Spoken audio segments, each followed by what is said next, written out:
Ladies and gentlemen, please be seated. The International Conference Digital Financial Literacy, The Way Forward, will begin in 3 minutes.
Ladies and gentlemen, please be seated. The International Conference Digital Financial Literacy, The Way Forward, is about to begin.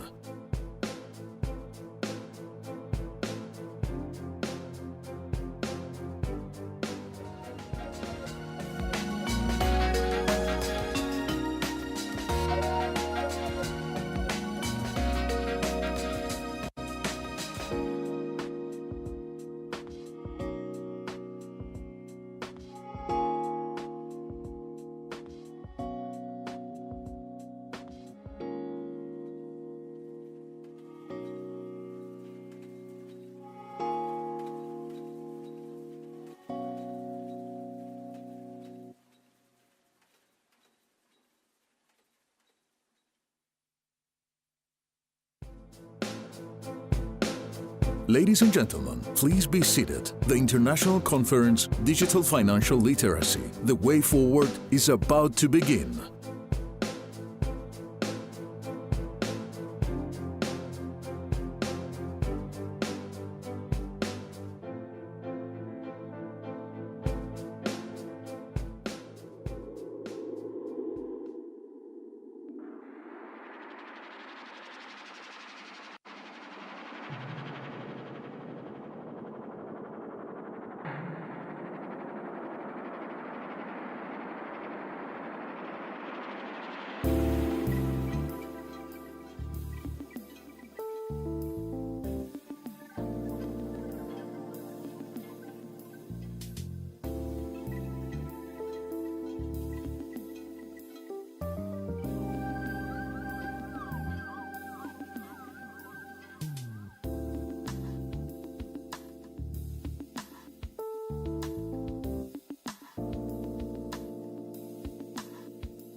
Ladies and gentlemen, please welcome His Excellency, the President of the Republic of Cyprus, Mr. Nikos Christodoulidis.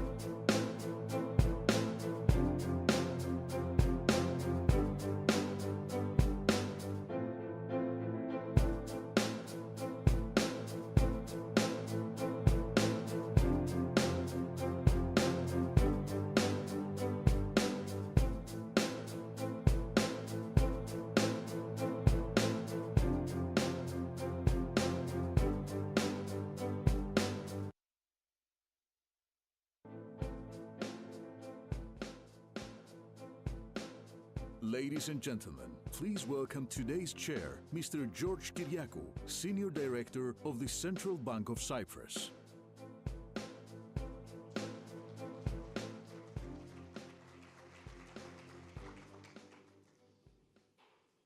Εξοχότατε Πρόεδρε της Κυπριακής Δημοκρατίας, Your Excellency, Mr. President of the Republic of Cyprus, President, Governor of the Central Bank, Deputy Minister, deputies, dear guests, I welcome you to the conference by the Central Bank of Cyprus under the auspices of the Cyprus presidency, focusing on digital financial literacy, the way forward. This day's event is the next step of the event held last March in the context of raising awareness and informing on digital literacy the public. This conference is one amongst many actions to be implemented ongoing in the context of a global effort in order to promote digital financial literacy in Cyprus. This effort will be intensified because of the newly set committee in order to promote financial literacy and education in Cyprus, KEHAP, chaired by the governor of the Central Bank of Cyprus. The addresses will be delivered in Greek and the sections following that will be delivered in English. I ask the Governor of the Central Bank of Cyprus, Mr. Konstantinos Girodotou, to take the floor for his address.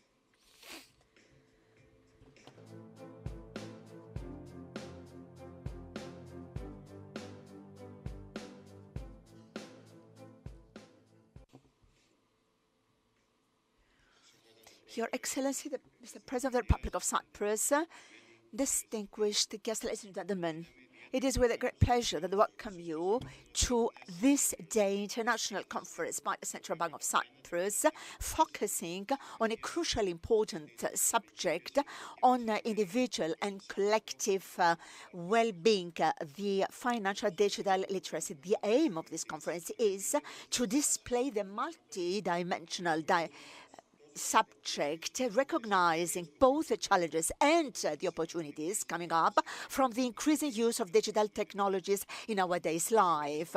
Because of the World Campaign launched by Global Money Week in many countries all over the world, this conference focuses with parallel actions undertaken by the Central Bank of Cyprus to raise awareness amongst the public, mainly the young people, for the need to behave carefully and with responsibility when they manage their money. In general, in order to achieve a satisfactory level of financial literacy, permits the citizens to understand and manage efficiently their financial affairs in order to, meaning to design and plan the budget, to save and invest properly, and to manage their debts with responsibility. Understanding properly the basic financial principles may protect walls from overlending, improve their credit competence, and then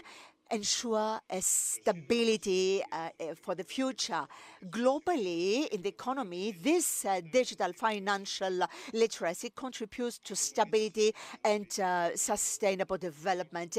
If the citizens have a satisfactory level of financial literacy, the country itself can cope with less sacrifices to economic crisis by creating better bases and increasing this flexibility in terms of development of innovation and the entrepreneurship.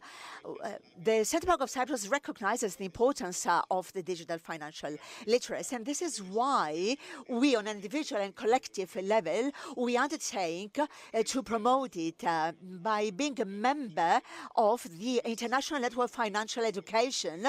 As a full member since January 2023, we are in a position to take advantage of the experiences and best practices of other countries, promoting all these in terms of efforts and shaping this policy. Following June 2022 decision by the Council of Ministers on the national strategy, the Central Bank of Cyprus coordinates and chairs the Cyprus Committee of Financial Literacy and Education, which has been set up in order to implement this national strategy. The Central Bank of Cyprus, in cooperation with the international network, we have launched Pan-Cyprian, all over Cyprus, to better say it, research in order to assess the current level in Cyprus, which has been completed in September 2023, following the guidelines of the international network, with the results in Cyprus, among other 38 countries, to be publicized in December 2023. The scoring has been on an average basis 60 out of 100. The respective scoring for Cyprus was around 56%. In an even worse position, we are in terms of our scoring in relation to the financial digital literacy, and we are placed at 44%. The respective average among the participant countries is about 53%. So we note that according to the international network, the least scoring, not that for someone to be considered having a satisfactory level on financial literacy, 70%. These very percentages are not just statistical data. They reflect a concerning reality requiring direct attention and actions by all of us. Reinforcing digital financial literacy is crucially important in an era in which all this digital financial literacy and innovation and digital revolution dictate the way of trading. As an example, we have the digital banking transaction in Cyprus have been crucially increased, reflecting the international trend towards the digital economy. The citizens have now many choices for going through digital payments online, on mobile, through mobile applications or other portable devices. More and more often, Cypriots make purchases or pay their debts from distance, which is also a typical example of this, based on the very recent data at the mid-2023, the value of the online trading and transactions exceeded by 41 times the value of the money withdrawn from banking institutions. We underline that for the entire 2023,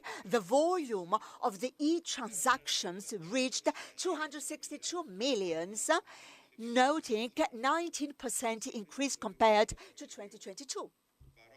Similar increase is recorded in the value of all these transactions. Considering this increasing trend, going in depth in understanding these online and digital tools makes us understand how the risk for being excluded from trading transactions is reduced.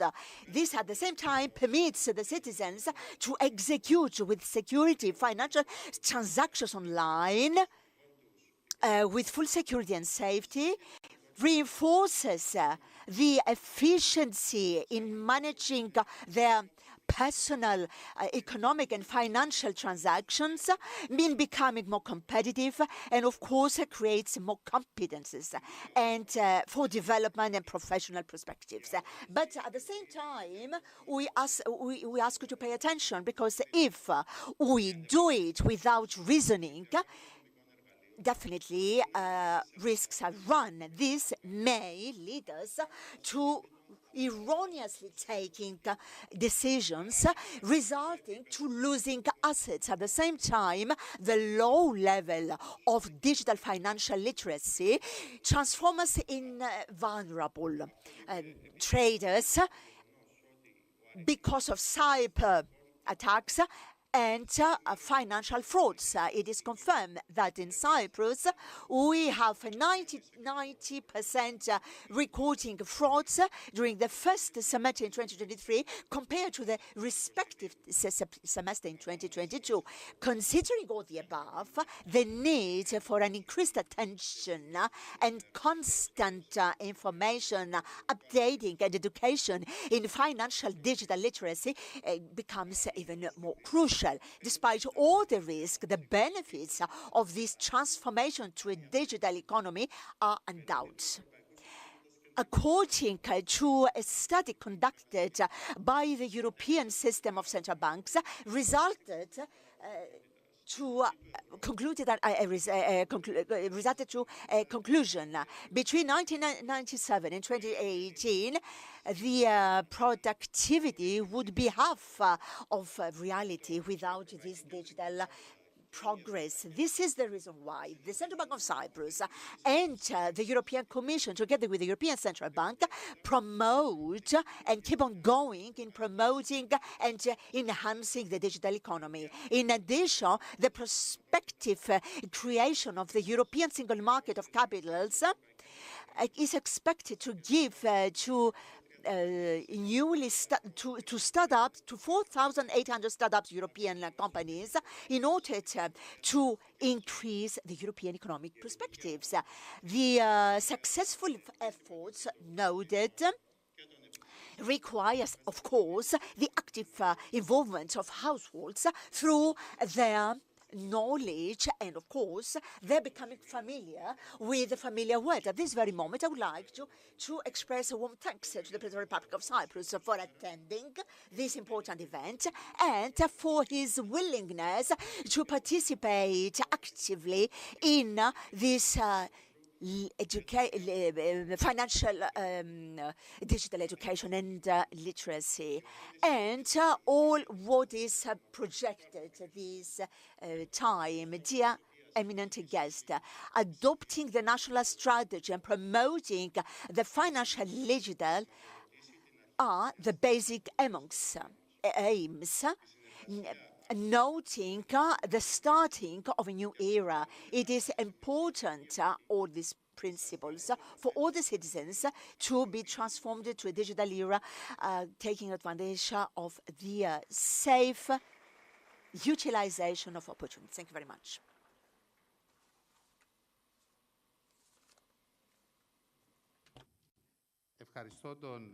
I thank the governor of the Central Bank of Cyprus for his address. Before asking the President of the Republic of Cyprus to take the floor, we will display an education video prepared by the Central Bank of Cyprus in the context of this global campaign, including important message conveyed by the government of the Central Bank of Cyprus. After the address, the welcome address by the President of the Republic of Cyprus, a second video will be watched by you, equally important. Please watch the video delivered by the governor of the Republic of Cyprus. We live in the era of rapid digitalization and the integration of digital technology. When we talk about the digital financial literacy, we talk about the possibility to understand important economic notions and the safe use of technology when we manage our financial affairs. A satisfactory level of such financial literacy simplifies our life and provides further options. It helps us to make decisions on our financial affairs based on the recent economic developments and take advantage of a deposit or being aware of the cost of a loan. At the same time, with the same facility, we may become victims of a financial fraud. And this is why it's imperative to be particularly careful when we deal with our financial transactions and to be aware of working by licensed suppliers this technology or by professionals we trust and we know. We also safeguard the safety of the devices and our passwords, and we never share with anyone because the Central Bank of Cyprus invests in this financial literacy is the fundamental investment for the future of our children and our country.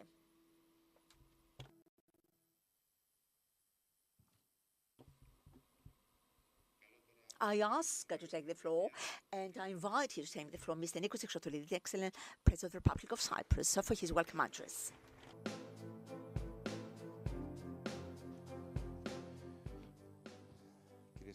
Ladies and gentlemen, eminent guests, dear friends, it is with great pleasure that I participate and I have placed under my auspices this international conference of the Central Bank of Cyprus on the financial literacy. I would like to thank and congratulate the governor of the Central Bank of Cyprus, my dear friend Konstantinos Sirodotou, for taking the initiative to organize this event and the continuous efforts by him to promote the very updated subject on financial literacy. I would like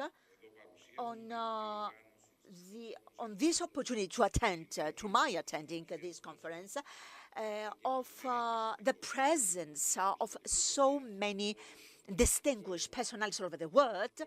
Please allow me to start this intervention by noting the first priorities of our government policy, and then I will explain why I start from this. And I will afterwards explain Cyprus, ladies and gentlemen, as you know, has a very small open European economy with important perspective, and I take it for granted to be open and to consolidate our position as a business linker in the region. Our economic policy and all our interventions rely on three principles: finance stability, the firm financial sector, and the constant and very courageous reforms. So we have this responsibility in our financial policy, which has gained to Cyprus this upgrading by all the credit institutions, and we have higher performance based on the European average. In this context, and making a human-oriented approach, we made some interventions during the first 10 months of our government, and also in the context of accountability, which is a typical feature of our government. I have already announced the implementation of certain actions in the coming 12 months. Dear friends, I have to start by my very clear political commitment. It's not words. This is transformed into a constant effort in order to fully regain Cyprus the reputation he enjoyed in the past, which goes efficiently and with full performance in terms of the sanctions imposed by the European Union, considering in the previous decade, due to erroneous policies after 2013, as it is obvious from the progress recorded by Moneybank reports, in close collaboration with experienced institutions, we have made important steps. Regarding our government, the reputation and the reliability of our country is above all, and what is typical example of this political willingness is the FBI the team coming to Cyprus in order to reinforce the possibility of the Cypriot authorities in order to detect and investigate properly anything that has to do with financial offences, cases which are investigated for many years. In the same context, and despite all reactions which are definitely respected as an executive power, we are here to discuss with all the stakeholders, and we go ahead by setting up a national unit of imposing sanctions, and of course a comprehensive, a single unit accordingly. What is equally important in our political concept and policy is the voting of the context regarding these foreclosures. It is a context discussed since 2017 with all the negative impacts on our economy, on Cyprus economy, whereas next week we will proceed in the Council of Ministers to appoint a financial commissioner with expanded competences in order to facilitate the extrajudicial solution and settlements of all this. Let me remind you that in 2002, we conducted a financial reform.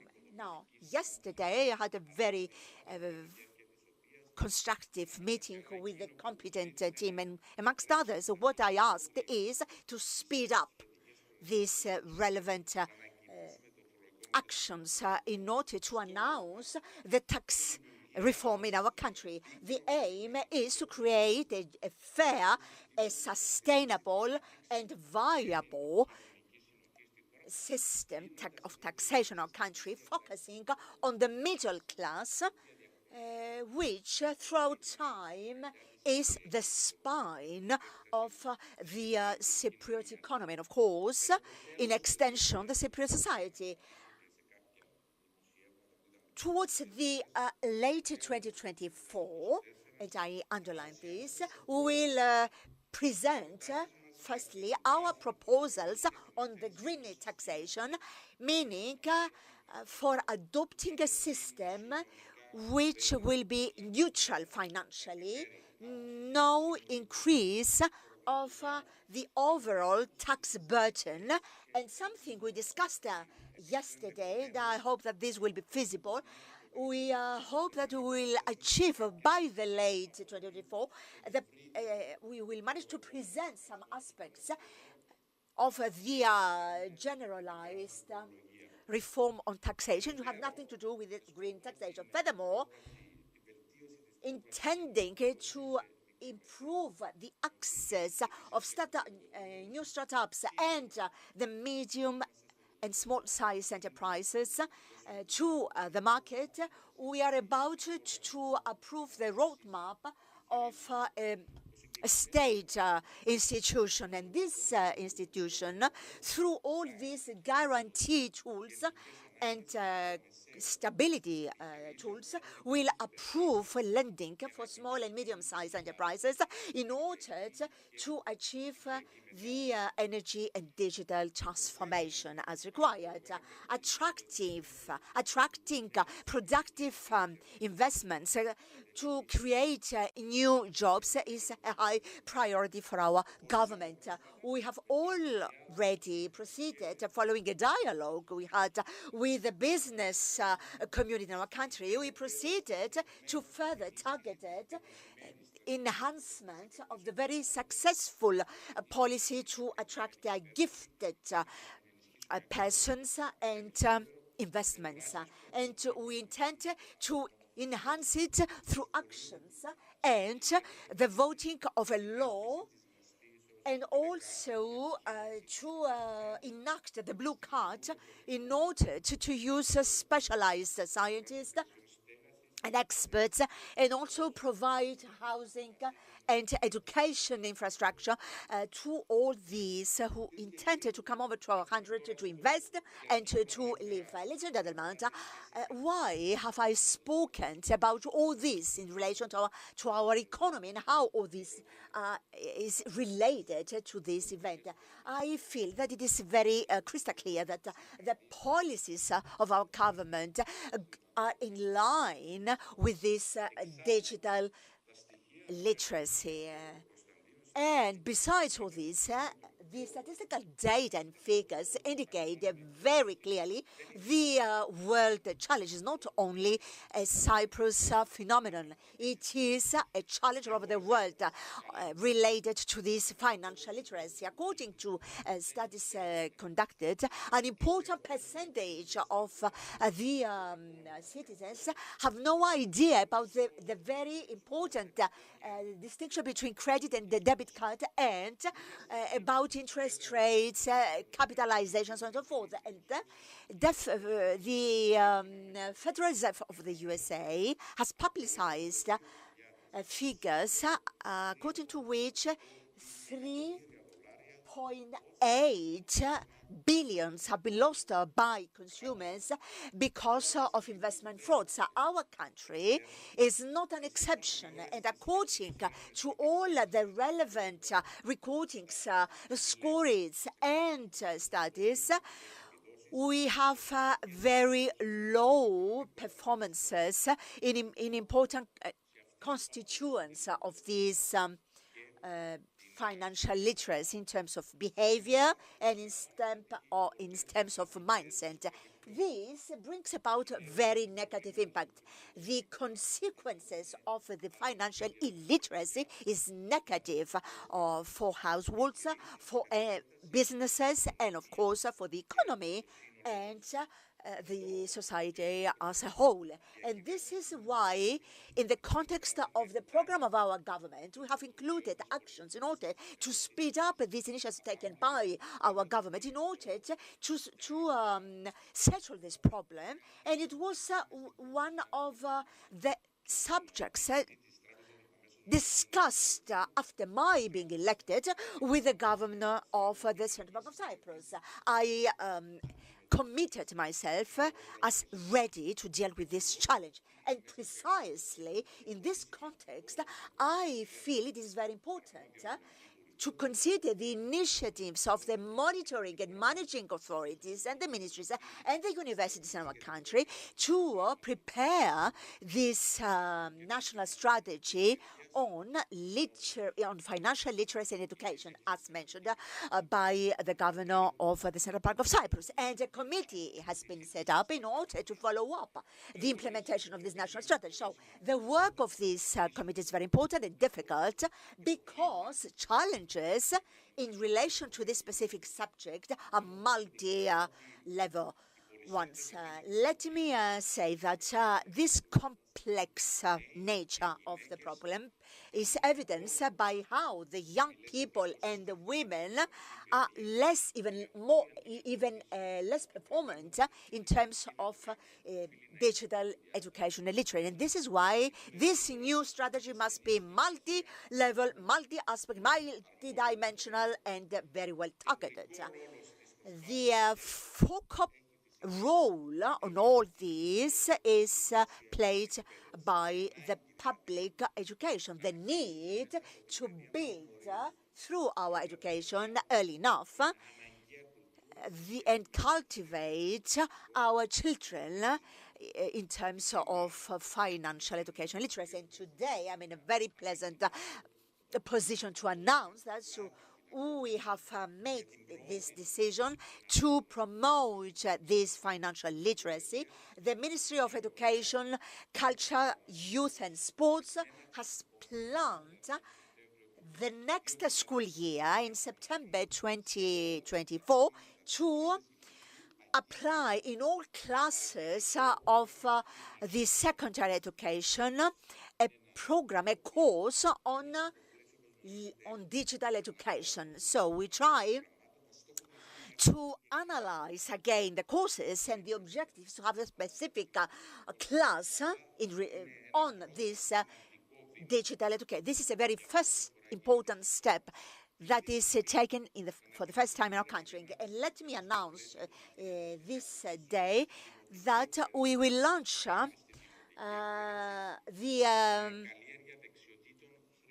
a new course on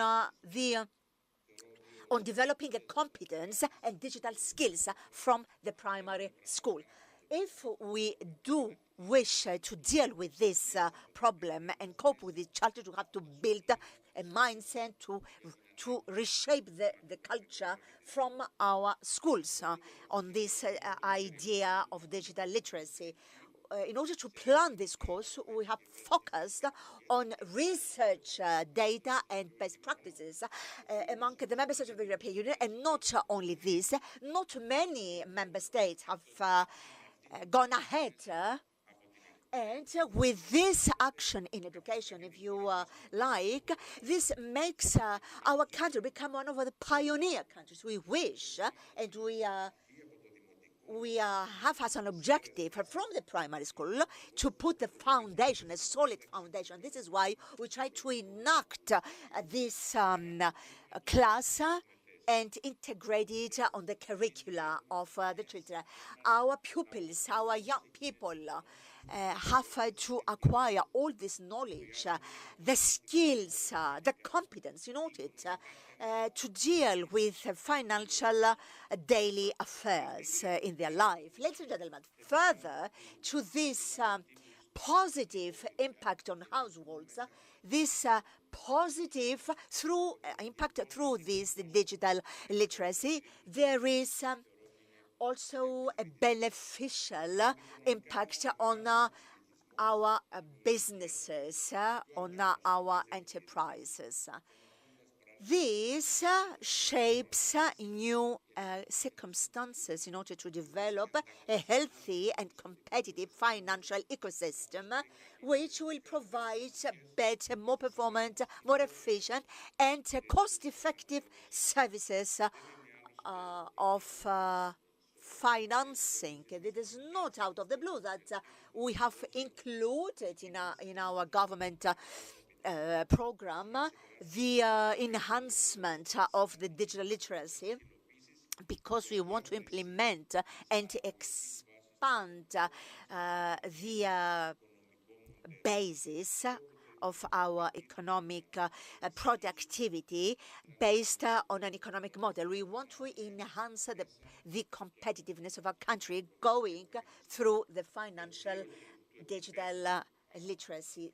Improving this level, the level in this financial digital literacy amongst the workforce and blue and white colors in our country will benefit our society and our economy, making it become more stable.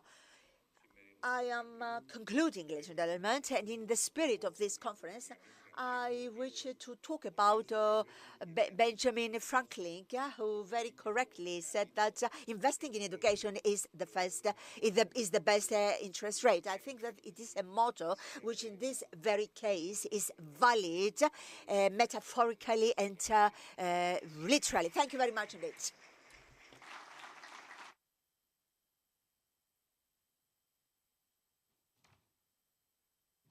Thank you indeed, President of the Republic of Cyprus, for the welcome address.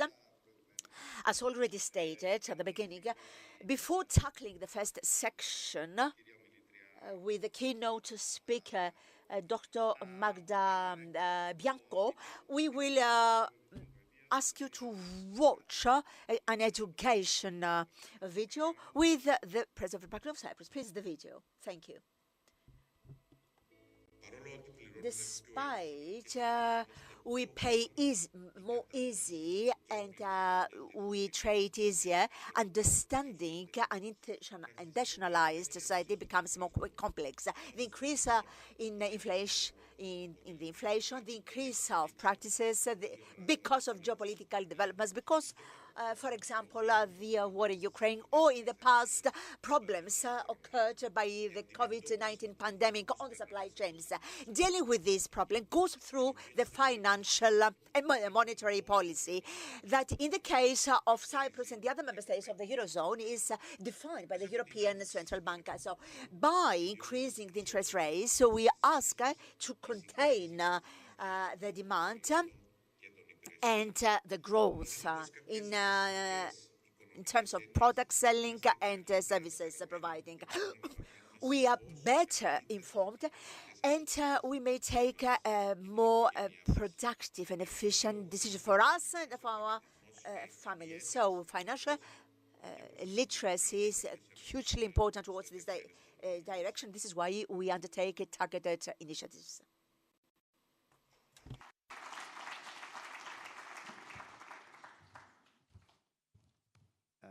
Ladies and gentlemen, let me now switch to English for the first session of the conference, where we have the pleasure to have with us virtually as a keynote speaker, Dr. Magda Bianco, Chair of the International Network of Financial Education of the OECD INFE. Before giving the floor to Dr. Bianco, let me just say a few words about the network. The OECD INFE is a network focusing on the enhancement of financial education globally. One of its key functions is the development of promotion of international best practices through issuing guidelines and recommendations for policymakers. These guidelines aim, among other, to enhance the effectiveness of financial education and support the development of national strategies, thus ensuring more informed financial decision-making by individuals and promoting financial well-being globally. The Central Bank of Cyprus, as the Governor mentioned, is already a member of the OECD INFE. Dr. Bianco is here with us today via electronic connection to give us some global perspectives on the issue. Following her keynote speech, we'll have a Q&A session. Dr. Bianco, dear Magda, the floor is yours. Thank you very much, George. It's a great pleasure and actually an honor to be here today with all of you, albeit virtually. I really hope there will be soon a chance to meet in person. A special thank to Presidents Christodoulides and Governor Herodotou for their speeches, very, very interesting messages, and congratulations for all the planned initiatives in Cyprus. Here below you see the structure of the speech that I will give, starting from why financial education matters. Actually, I guess I do not need to prove here why it matters. I think we are all convinced that it matters, and we do have a lot of evidence about this. Here, let me mention only a few areas related, on the one hand, to individual well-being, the individual well-being dimension, and the other, which is the macro level, the country dimension. On the individual level, we have many evidence that financial literacy, financial education is associated to greater resilience for individuals, is associated to a greater capacity to take debt in a responsible and effective way. It's also associated to a greater capacity to invest in an effective but also responsible, prudent way, for example, nowadays in crypto activities. But also, on the other hand, on the macro level, we have evidence of the relationship with financial inclusion, the average level of financial inclusion of a country. We have evidence of the relationship with, in a sense, civicness of the population, its capacity to judge economic reforms in the country. But we have even evidence on relationship between financial literacy and degree of inequality in a country. And hence, I think we can also conclude safely, as already been said, that financial education is very relevant for each of us and for our countries. Now, given this importance, where are we standing now? And here, of course, data information are really essential to understand where we are, the levels of our competencies, of our financial literacy. It's very relevant to understand why we are there, why different groups of population have different levels of literacy, why there is a limited amount of literacy, and this allows them to establish targets, to establish policies, well-founded policies, and then to monitor what happens over time. Well, here I just give you a few information about the three main sources of information. They are three surveys that have been harmonized, that are conducted under the OECD INFE umbrella. And George was mentioning the role of the International Network of Financial Education. And one of these roles is also to produce information, comparable information, which is, as I said, very relevant to develop policies that are effective and that can be evaluated. Well, here's the first, the PISA OECD survey on 15 years old. Unfortunately, these data are pretty old. They refer to 2018 because the current data, the one on 22, are now being evaluated, analyzed. They will be presented on the 26th of June. So we are almost there. This evidence says a lot of things. It says that, for example, that in 2018, only 10% of young people were able to attain the highest level of competence, whereas 85% were able to reach the second over 5 levels, that is the minimum level of competence. These surveys allow us to study what's behind this. And for example, the data show a relationship of financial education with socioeconomic levels of the families. So advanced youth living in advanced socioeconomic families do better. And this tends to reinforce inequalities if something is not done. These data show a relationship of literacy, financial literacy with numeracy and humanities and literacy. And this is something that pushes in the direction of the citation by Benjamin Franklin. Investing in knowledge is the first investment, the most important one. It shows, the survey shows the presence of gender gaps. They are decreasing for youth, but still present in a number of countries. Second big survey is the survey on adults. And this is a survey where Cyprus as well participated. You see in the darker line. The last one refers to 2022-23. Again, it offers an average level of adults which reaches a point of 60 out of 100. which is often not sufficient to take sound financial decisions in actually a more challenging economic context. It also shows, as it's obvious from the picture, wide variation across countries. And again, in explaining the level of financial literacy, an important role of the level of education of adults, the age of the people, their gender, the employment status, and all these factors play a different role in the different countries. And as you see below, the competence of adults is measured along 3 dimensions: their knowledge, which is typically how they understand inflation, diversification, risk, but also their behavior, their planning, their capacity to compare cross products and so on, and also attitudes, their attitude to saving, their attitude towards taking debt. And actually the last survey also measures some elements of digital literacy. The third survey is actually, in a sense, the most difficult one. It refers to the financial literacy levels of micro enterprises. This was launched by the OECD in 2021. And as you see, fewer countries participated because, as I said, it's more difficult to have a survey on micro firms, which are very, very numerous in most countries. And it's sometimes very difficult to measure their level of literacy. Again, show that overall the levels are relatively low, meaning that we would have expected that those that have an activity, an economic activity, would have a higher competence literacy than individuals, and this is not the case.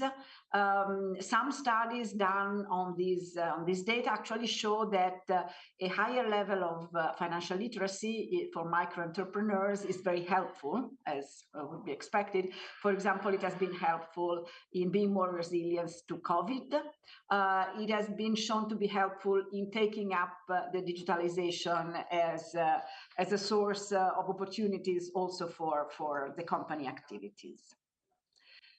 Well, given these somehow limited levels of financial literacy across the world, really, what are the responses that we have to adopt? What can we do? Well, here, as George was saying, the OECD INFI, the network, provides a lot of material. It's material referred, as I showed, to data and to evidence analysis based on those data, and hence responses, policy research, but also how to adapt this policy to different contexts and hence implementation guidance. It also works at the OECD on cooperation among countries and really sharing experiences, sharing best practices. Now, overall, what should we do? What should we all do in our countries? Well, we could say that there are 2 big areas we should work on. The first is really trying to reach all, to reach everybody. And this means working on what we could call awareness programs. Reach all citizens on the importance, the need of being equipped, that is being aware that this matters and that we should invest a little bit on this.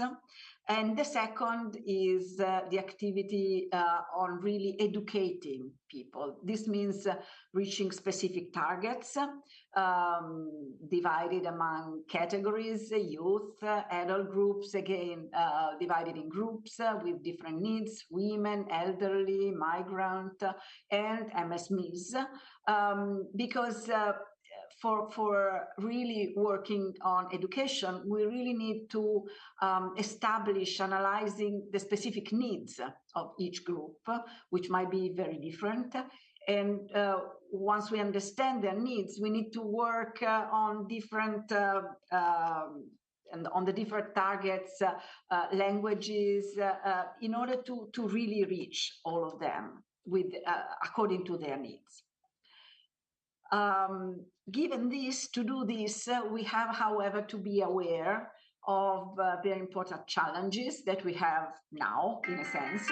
And I mentioned three here: digital financial literacy, the effectiveness, and reaching vulnerables. Well, the first, digital financial literacy, it's really urgent to enlarge the topic, not just to financial literacy, but to digital financial literacy, because the financial system is really becoming digital. And we heard some of the opportunities, but also challenges of this. But the second frontier is what I call effectiveness. Because actually what we observe overall is that improvements are very slow, even across countries, even among those who are behind. This might be because not enough is being done. We are not managing to do a lot. It might be that it is difficult, actually, and it takes time. We have to be a bit patient. It might mean also that we are not doing always well in what we try to do. So it is very important, since all these activities are, in a sense, costly, it's very important that we face this. We try to think about how to be really effective. And then the third challenge is how to reach those who are especially damaged by not having enough competencies, but are also, in a sense, the most difficult to reach, the vulnerable groups. Well, given all these challenges, what are the answers? What do we have around as already established somehow best practices from the OECD, the INFE work, from the national experiences? I will bring some examples even from Italy. And here I try to list, to group these best practices among different areas. Well, the first, I was saying before, the importance of reaching a wide audience. And this may be done aligning with wide audience media. For example, national TVs might play a very important role, especially reaching some of the vulnerables. Traditional media, that is not just TV, but also newspapers and other, but also social media, of course, to reach younger people, but also big initiatives like this one, the Global Money Week, which is a global initiative reaching all youth among the whole world. And here, of course, when we try to reach a wide audience, we have to convey very simple, very concrete messages. In a sense, also to address some prejudices that are still there about finance, that it's a boring topic, or sometimes that it's a word of bad people looking for rents. So we have to first dismiss this prejudice and show that there is something also useful to each of us. Second, very important best practice, having financial education in schools. That is having it as a compulsory element, a compulsory topic in schools, because this allows to reach students at a young age. We know that this is important to build competencies over time, to make them stable in their life. Of course, there is the issue of a standalone topic versus horizontal one. We might talk about it later, but it's certainly one of the most effective and long-term best practice. The third is about how to reach vulnerable. I was saying this is a major challenge. Here we have some best practices, again, around different countries, which rely on, say, alliances with those who intermediate between us, for example, central banks or other institutions, and those who actually work with vulnerable. So we can speak of charities or associations which are actually dealing with groups, with vulnerable groups, the lowest income groups, or women in difficulties, or migrants, or elderly.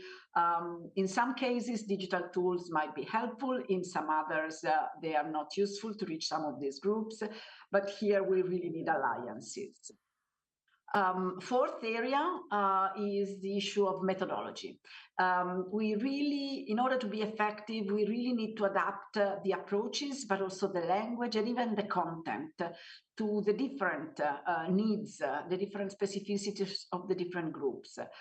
For example, women, we know that women have a lower financial literacy, and this is often associated to a lower self-confidence. Well, we need to first address this bias in order to be really effective.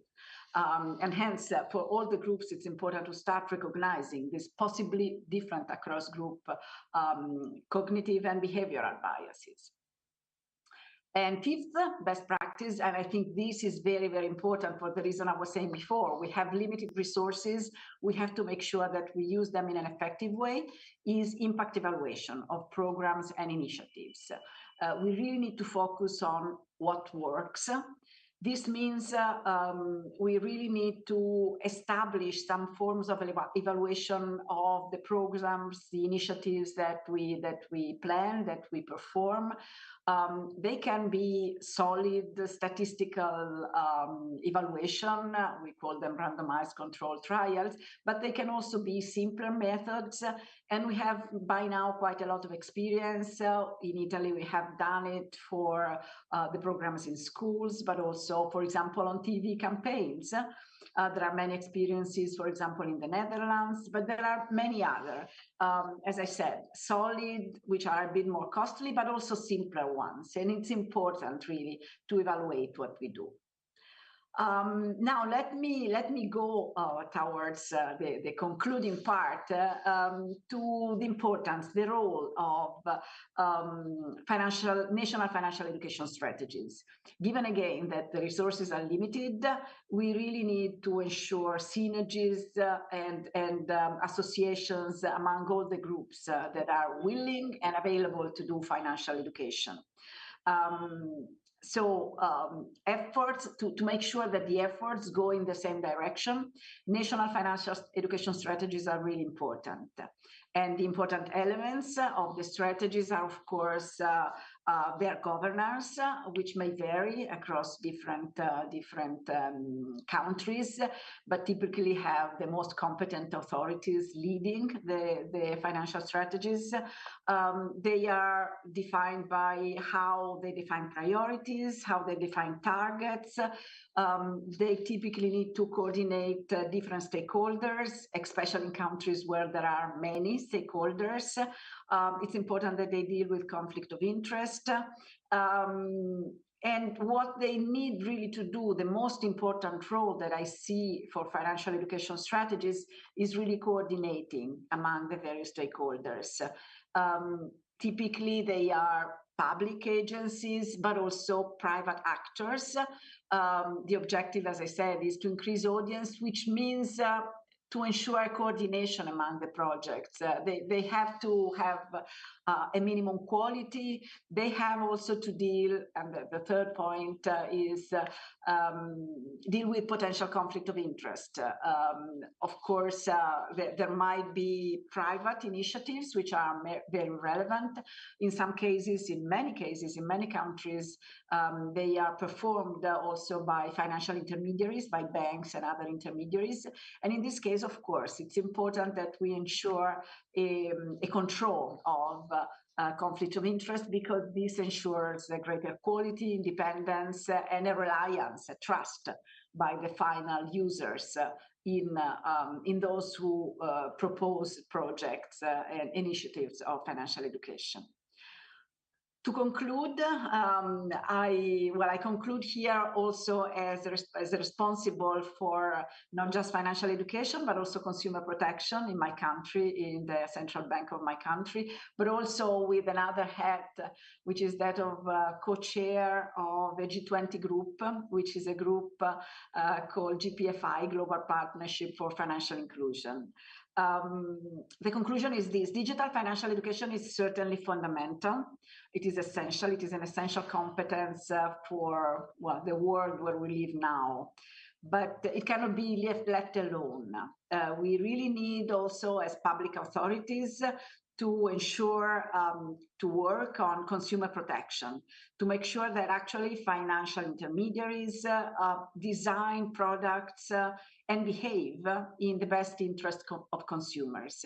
This implies having rules, regulations, laws that are in this direction. It means having banking supervision, effective banking supervision. It means also having good redress mechanisms. And I think the president just spoke about this. So all these elements are very important. And they are very important because they complement each other, consumer protection and digital financial education, in ensuring that financial inclusion of people, their access to financial services is really a quality financial inclusion that is responsible, but also offered in a responsible way.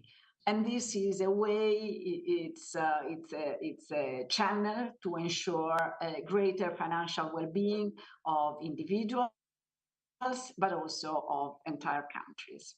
And with this, the floor is back to you, Georgia.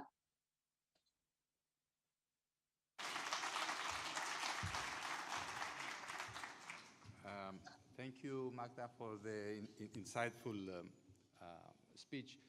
Before I open the floor, could I just ask you, because this is a very relevant issue in Cyprus, you mentioned the issue of standalone versus horizontal programs. What is your opinion about this? Just briefly say something about this. Well, this is a very delicate topic, very important one, but delicate topic. In a sense, the answer is almost obvious because a dedicated subject, a dedicated topic with its own hours in school programs is most likely most effective because it's dedicated, because we know that if you start teaching in a specific subject since youth are very young, even since primary school, this helps building up this competence and in a sense the confidence in this topic. But of course, there are many difficulties with this, and I will mention a couple that we observe in different countries. The first is that the structure of programs, of school programs with the single topic, the single issue, are complex. So in some countries, it's very difficult and lengthy to change the curriculum, the content of the single topic to be taught in school. Hence, in many countries, and I mentioned Italy as one of them, the objective was at least to start. So let's start by introducing it as a horizontal topic. In Italy, it's within civic competencies as a start, as a starting initiative. Of course, the hope is that going forward, there will be a possibility to separate it. A second difficulty is teachers' education. Of course, we need programs to prepare them because when you start, you don't already have teachers who have been prepared in their university programs in this topic.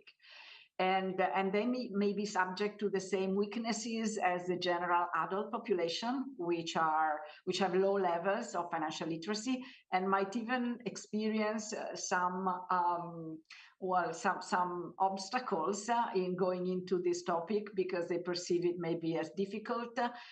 Sometimes we observe even in schools a difficulty by teachers who think that it's not, I don't know how to say, it's not ethical to talk about money with kids. So we also have to overcome a cultural resistance. So given this, there are many experiences on how to teach the teachers, which is a long-term project. We had within the INFE a webinar on this where each country brought their own experiences. With this difficulty, it's obviously a good start, well, the horizontal one, the horizontal project, but also doing pilots where you create other teachers as allies in this, and then you follow from there. Any questions from the audience? There are 2 microphones circulating.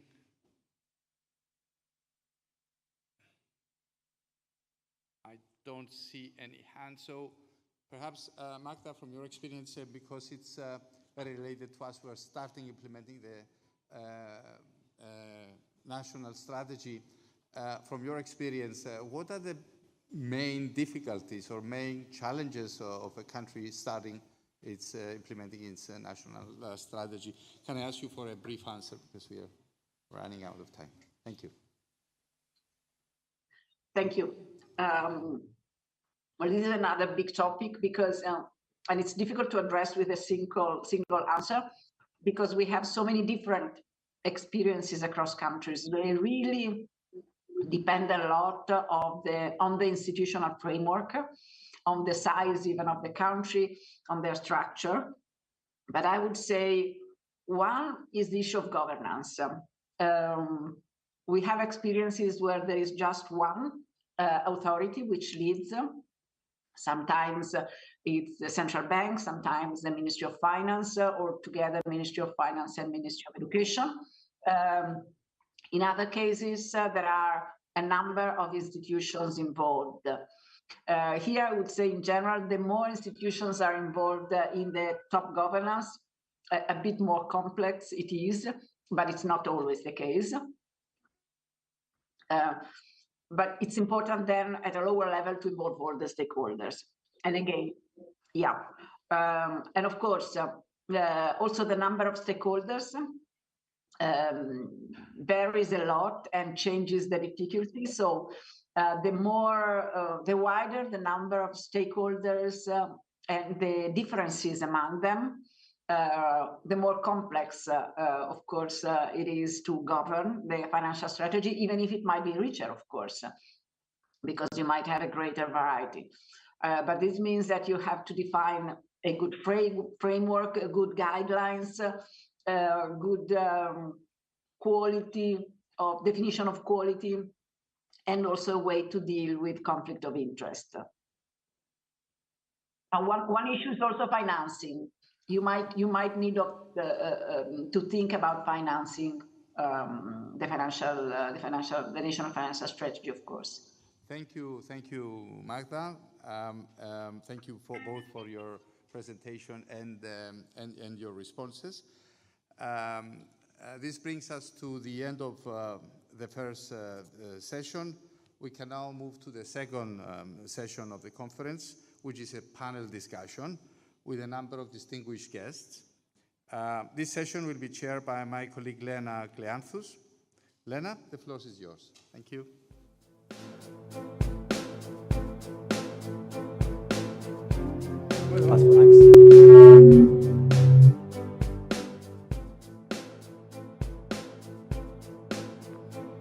Thank you, George.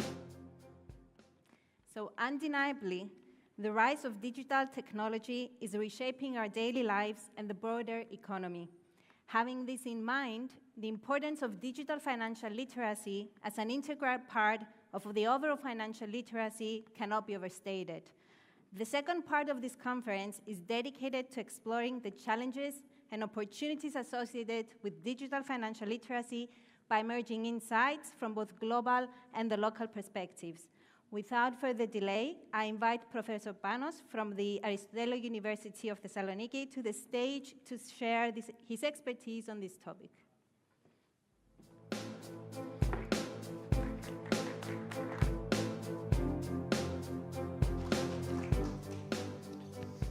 Thank you, Lena. Thank you, George, and many thanks to the organizers and to the Central Bank of Cyprus for the wonderful event. I'm a professor of finance at the Aristotle University of Thessaloniki. I also have multiple roles, among them a founding member of the G53 network, a network of academics working on these issues, and formerly a behavioral economist before I became a financial economist. So my task for the next 20 minutes, or even less if I could, is to try to convince you why the term digital financial literacy both scares me and excites me at the same time as an economist. So in some ways, it's both a fortunate and an unfortunate occasion that Instead of talking about what I love, financial literacy in general, I have to talk about a term that scares me a tiny bit as well, digital financial literacy. I guess the best way to begin this discussion is through an anecdote, which ended up being a bad joke, a personal story of how I lost £10,000 from my pension plan while I was working at the University of Glasgow in the UK. So in essence, in the UK, our pension system moved from defined benefits to defined contribution system in 2014. And by 2016, our pension pot, half of it started getting invested at the stock markets and elsewhere. During the COVID years, I realized that I was losing £2,500–3,000 every year from my pension pot in the yearly message that I get. And it took me a couple of years to start wondering, why are they losing money? Why are they losing £2,500–3,000 from my pension pot every year? I tried to search for information. I tried to see if there's any way to check where the money is being invested. It turns out that by 2021, 2022, I discovered that they had just started a platform where you could log in and check how your money is invested. Guess what? It took me another 6 to 8 months to try to find the codes for that platform, to log in, to remember to do it. Once I did, I discovered that whoever was investing my pension pot had as the default option, the automatic option, to invest 100% of my pension pot to high return stocks, he called them. High return also means high risk. 100% of my pot was automatically invested to high risk stocks in reality. Of course, as a professor of finance, the first thing I did was to see the options to diversify that portfolio, 10% to something else, 20% to something else, and then 10–15% to high-risk stocks. Where am I trying to get with this anecdote? I'm a finance professor, and I'm supposed to be a proponent of this agenda of financial literacy at a global level. Was I financially illiterate? Probably not. Was I digitally illiterate? Probably not. I was probably digitally financially literate with respect to this specific product, my pension plan and the way it is being invested. Am I digitally financially literate when it comes to, for instance, exchanging currencies or doing other transactions? I probably am. But when it comes to specific products like cryptos, for instance, I've never traded. But even my pension plan, something so important, it took me 3 years to realize how and why money was being lost, around £10,000 in total. So where I will try to get at, hopefully by the end of the next 10 minutes, is that digital financial literacy scares me because I find it's more specific than generic financial literacy training. It needs to be product-based and specific product by product.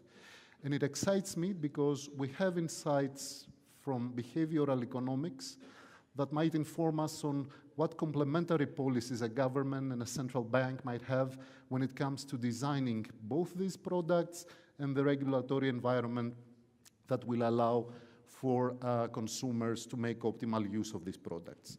So I think there's a way for this to go forward. Is it on?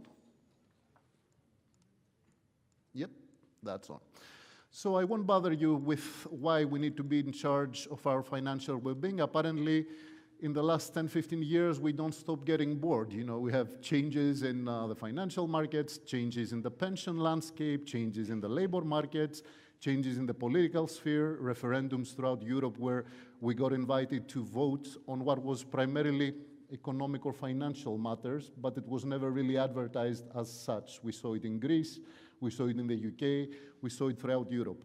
And then we have the COVID-19 and the post-COVID-19 era with the cost of living crisis, where apparently we have to remember and to teach children again about inflation, because in the last 20 years, they never really witnessed what inflation does and how exactly it works.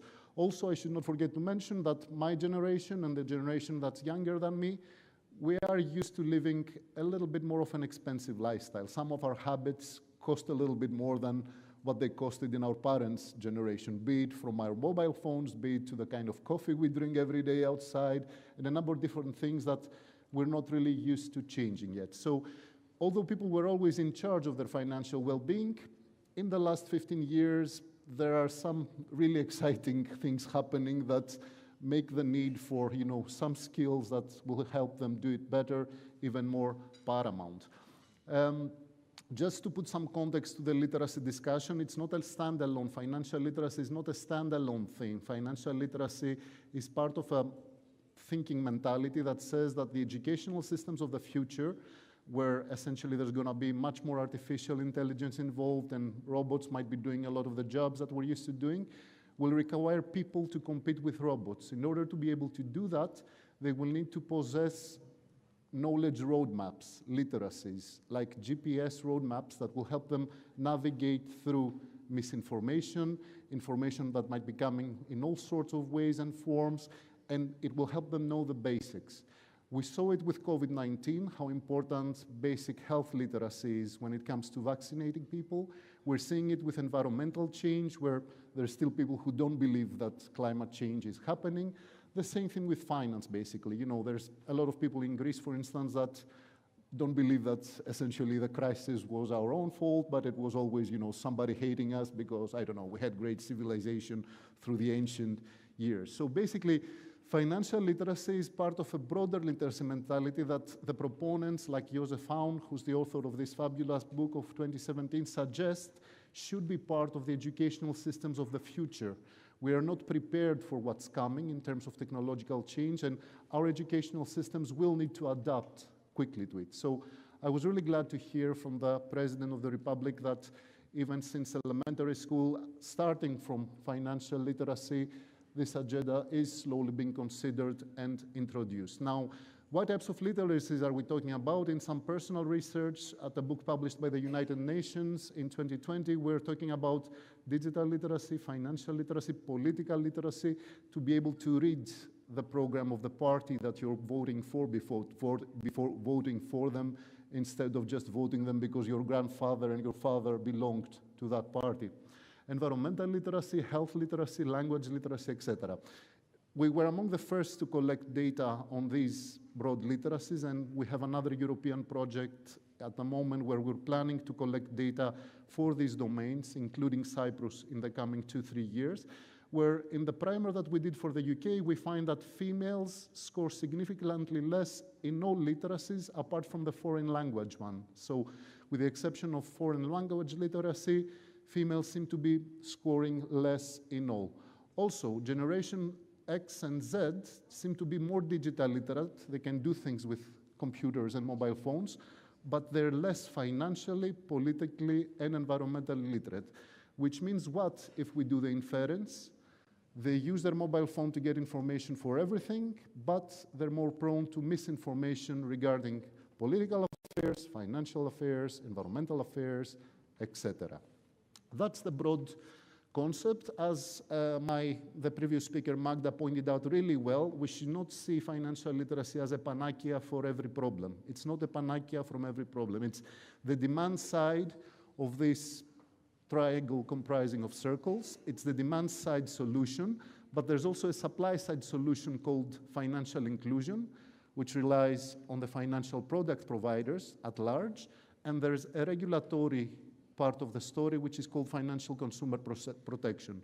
If we put the digital in a circle in the middle, probably digital financial inclusion or digital financial literacy or digital financial services, whichever way you want to call it, entails all three: part financial education, part consumer protection with regulation, and part financial inclusion with a financial sector that's there not just for the easy times, but also for the difficult times, with products that foster the financial resilience of the general population.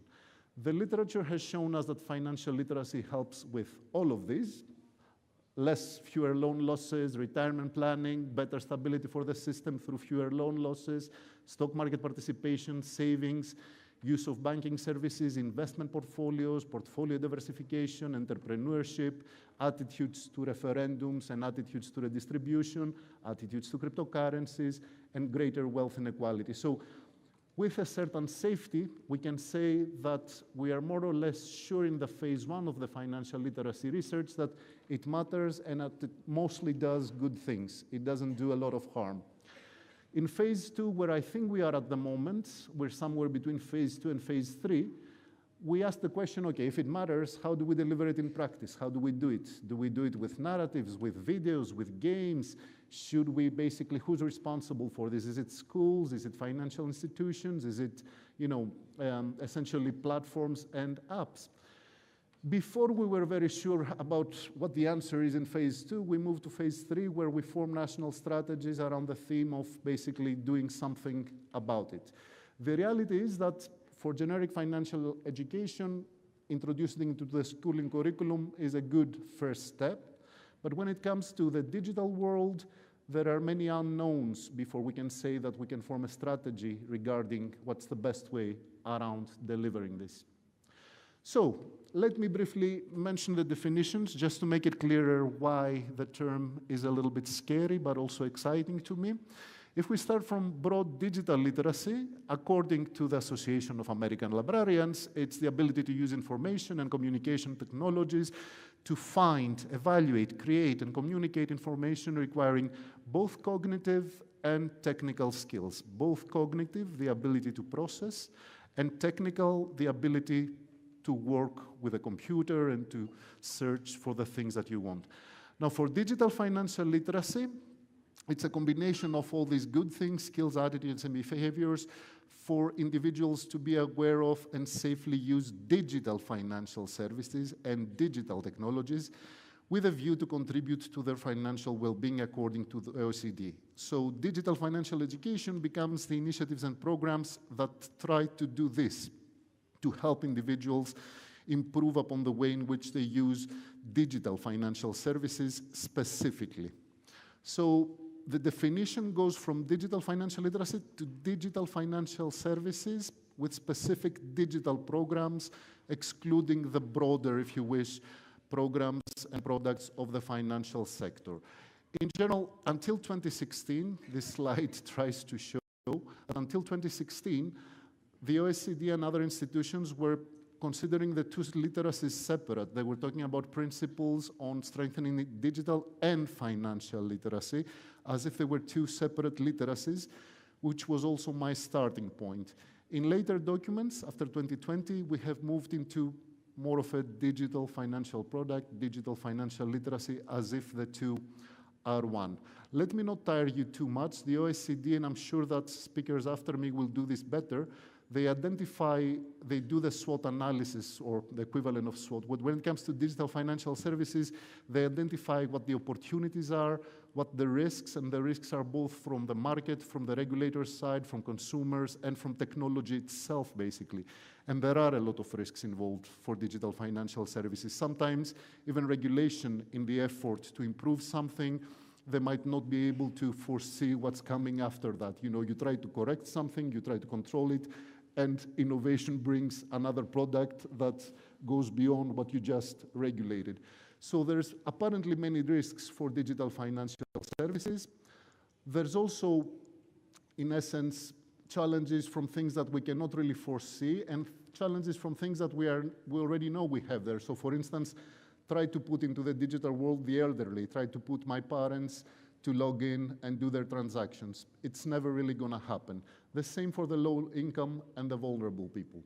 So in essence, by moving into a more digital financial literacy discussion, we're kind of saying that we're mostly catering to the young and to the ones that will use these services, and we leave the elderly a little bit outside this discussion, or we try to think what ways there might be to help the elderly and the vulnerable through mediation by an advisor or by their own family.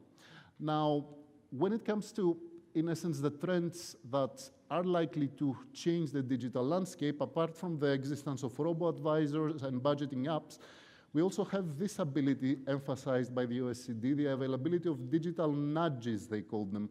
Nudges are those annoying little things that try to remind you that you didn't wear your seatbelt, or when you buy cigarettes, that if you smoke, there's an image telling you this is likely to kill you. It's those annoying little things that tell you you might be doing something wrong there that might actually end up harming yourself. Nudges are a very big tool of behavioral economics that says that sometimes for things that people forget, like George forgetting to log into his pension platform to check how his pension money is being invested, there's a point in nudging George, reminding him that maybe, George, you should log in, or maybe, George, you should look for your codes and see how your pension money is being invested. Where am I trying to get at? And I'm guessing I have another 3-4 minutes left, so I should get to the point that I'm trying to get at. That when it comes to digital financial literacy, of course, generic financial education and generic financial literacy at schools, at maybe even adult learning programs and lifelong learning programs can really help a lot. But we are likely to need a few more tools out of the economist's toolkit. And modern governments, like the US government, have these toolkits, and they enable them whenever possible. I'm even noticing that the Greek government at the moment uses a lot of behavioral and nudging toolkits when it comes to, for instance, certain benefits that people get electronically in their accounts, and they have to use them at a certain point, so they nudge them to use these benefits, or which are digital products in reality. So economists have these toolboxes, these toolkits essentially in their boxes, where they can use nudges for the design of prudential policies. When we talk about nudges, we're talking about tools that help with presenting information nicely. Instead of giving somebody small letters with the terms of their loan, giving them a few graphs that show the evolution of their payments might actually end up having a bigger impact on their decisions than the small letters. Using the mass media, and I was delighted to see, and I must congratulate both the governor of the central bank and His Excellency, the President of the Republic, for those 2 excellent videos, because in reality, these are nudges, and they can influence many, many more people than a video by myself or another academic could. They reach the audiences, and they're probably a first best nudge, a really modern policy tool to have a good impact on society. Choice architecture, which was the problem with my pension pot, the default option was to invest 100% of my pot in high-risk stocks. If the default option was to diversify the portfolio randomly, the outcome would have been better than having the default being invest 100% of it in one type of stock. So choice architecture is something really, really important, especially when it comes to designing pension plans, which make a really big use of people's savings for retirement throughout their lifetime.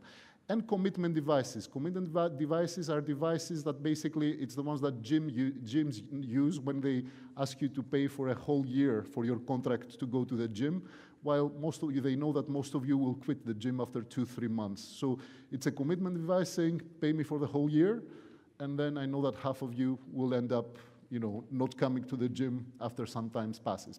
There are some really exciting case studies. I will not trouble you with all of them. Presenting the information on credit cards in a really nice way, that's one of the first papers that shows that when they showed people the accumulated fees in a graph, instead of showing them the standard APR terms that give you a percentage, fewer people decided to take up the expensive, the high-cost credit card. A simple visualization tool made a difference in the percentage. This is almost like a 10 percentage point difference on how many people chose to use that product. A really interesting way similar to the videos by the central bank, and I also saw that the Central Bank of Greece just released a really nice video using the services of some comedians to talk about financial matters. This is from South Africa. So somebody in South Africa had a lot of money and a lot of time to film a soap opera in 2 versions. One in a version where the people playing were talking about their love life, as usual in soap operas. A second one in which they were talking about their financial lives and the problems that they had with debt and debt collectors and all the other things. In 2 different parts of South Africa, they showed 2 different versions of the soap opera, and guess what? Where they showed the financial soap opera, people ended up basically scoring better in a context-specific financial literacy test. They were more likely to borrow from a formal bank, more likely to borrow for investment, more likely not to use shop credit, and less likely to gamble. In ERT, the television in Greece, the public television, I remember when I was a kid that during the afternoon, the times that we're coming home from school, there was a series of programs called Educational TV. I'm pretty sure Rick must have had something similar when you were young. Apparently, for some reason, we have abandoned these types of programs, and Here, this randomized control trial in the whole of South Africa shows that even a TV program can have an impact on people's behavior. Finally, the design of the pension plan by Taylor. Taylor got his Nobel Prize in 2017 for helping, among many other things, design the pension system in the United States of America. This is his commitment, actually his choice architecture, where apart from having the default option that people should join the pension plan instead of leaving it for later, he also invented this commitment device where he said that if you're working at McDonald's when you're young and you don't want to join a pension plan because you're not getting a lot of money, let's make an agreement that we're going to charge you only 3.5% of your wage as your pension contributions. But when you get your first salary increase or when you find a better job, that's going to go up to 6.5%. Yada, yada, yada, 9.5, 12.5. Compared to the people who did not participate in this smart randomized control trial where people committed to basically contributing more later in their life, but committed, they had to do this, they couldn't walk out of the agreement, it ended up that those people gathered the $401,000 that are required for you to get a pension in the US much faster than the rest. One of the problems in the US is that people become homeless because they don't gather the pot required to get into a pension. My time is up, so I'm gonna conclude. So apparently, financial literacy can mostly do good. It seems that in Cyprus, indeed, you are doing many, many great steps, and I wish that my home country, Greece, was as far ahead as in doing those steps. So it can mostly do good. If we consider any negative behavioral externalities, we should just pay attention to the likely gender differences that might come, the instances of strategic default, where somebody who's very financially literate might see the incentive to exercise his, the strategic default option if he has it in his loan. Tax avoidance and ESG investing, where if people don't see the advantage in the immediate future, and we don't present it nicely to them, financial literacy might not help a lot when it comes to this. However, and that's my very, very final slide, when it comes to digital financial literacy, I think that's much more likely to be product and platform specific. So, if you see the Forbes companies that made a lot of money by creating personal finance applications, most of them offer simple solutions to personal finance problems that we know exist in America, health insurance, pension accounts, etc. None of them really invested in any financial literacy training or in any training on how to use the app. What I'm trying to say is that financial literacy is one part of the story. When it comes to digital financial literacy, we must not neglect the aspects that have to do with financial inclusion and financial consumer protection. And obviously, behavioral economics can help us a long way when it comes to complementing the set of our tools for people to navigate the digital world in safety for their financial affairs. Thank you very much.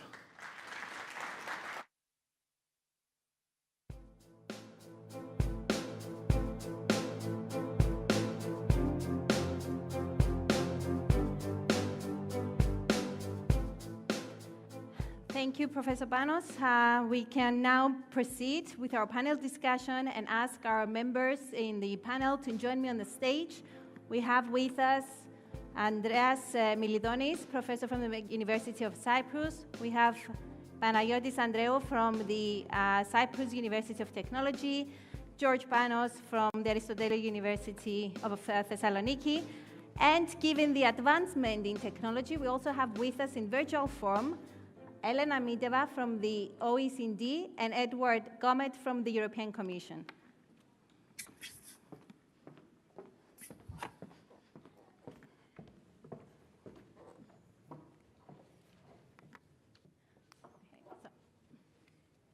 Hello, I hope you hear us. Elena, Edward, good evening. I hope you're all well. Thank you. Yes, can you hear me? Good. Thank you.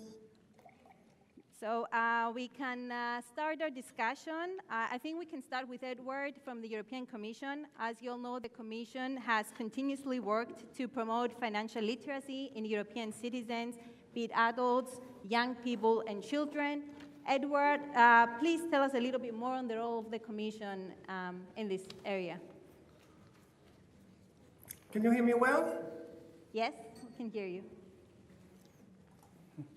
Αγαπητέ Πρόεδρε της Δημοκρατίας Χριστοζολίδη, αγαπητέ Διοικητή Ροδότη Οδότου, κυρίες και κύριοι, καλησπέρα. Χαίρομαι πολύ που είμαι μαζί σας σήμερα για να μιλήσουμε για τη συνεργασία μας αναφορικά με το ψηφιακό χρηματοοικονομικό αλφαβητισμό. This is a pleasure for me and an honor to be with you today for this conference dedicated to the global insight and local trends of digital financial literacy.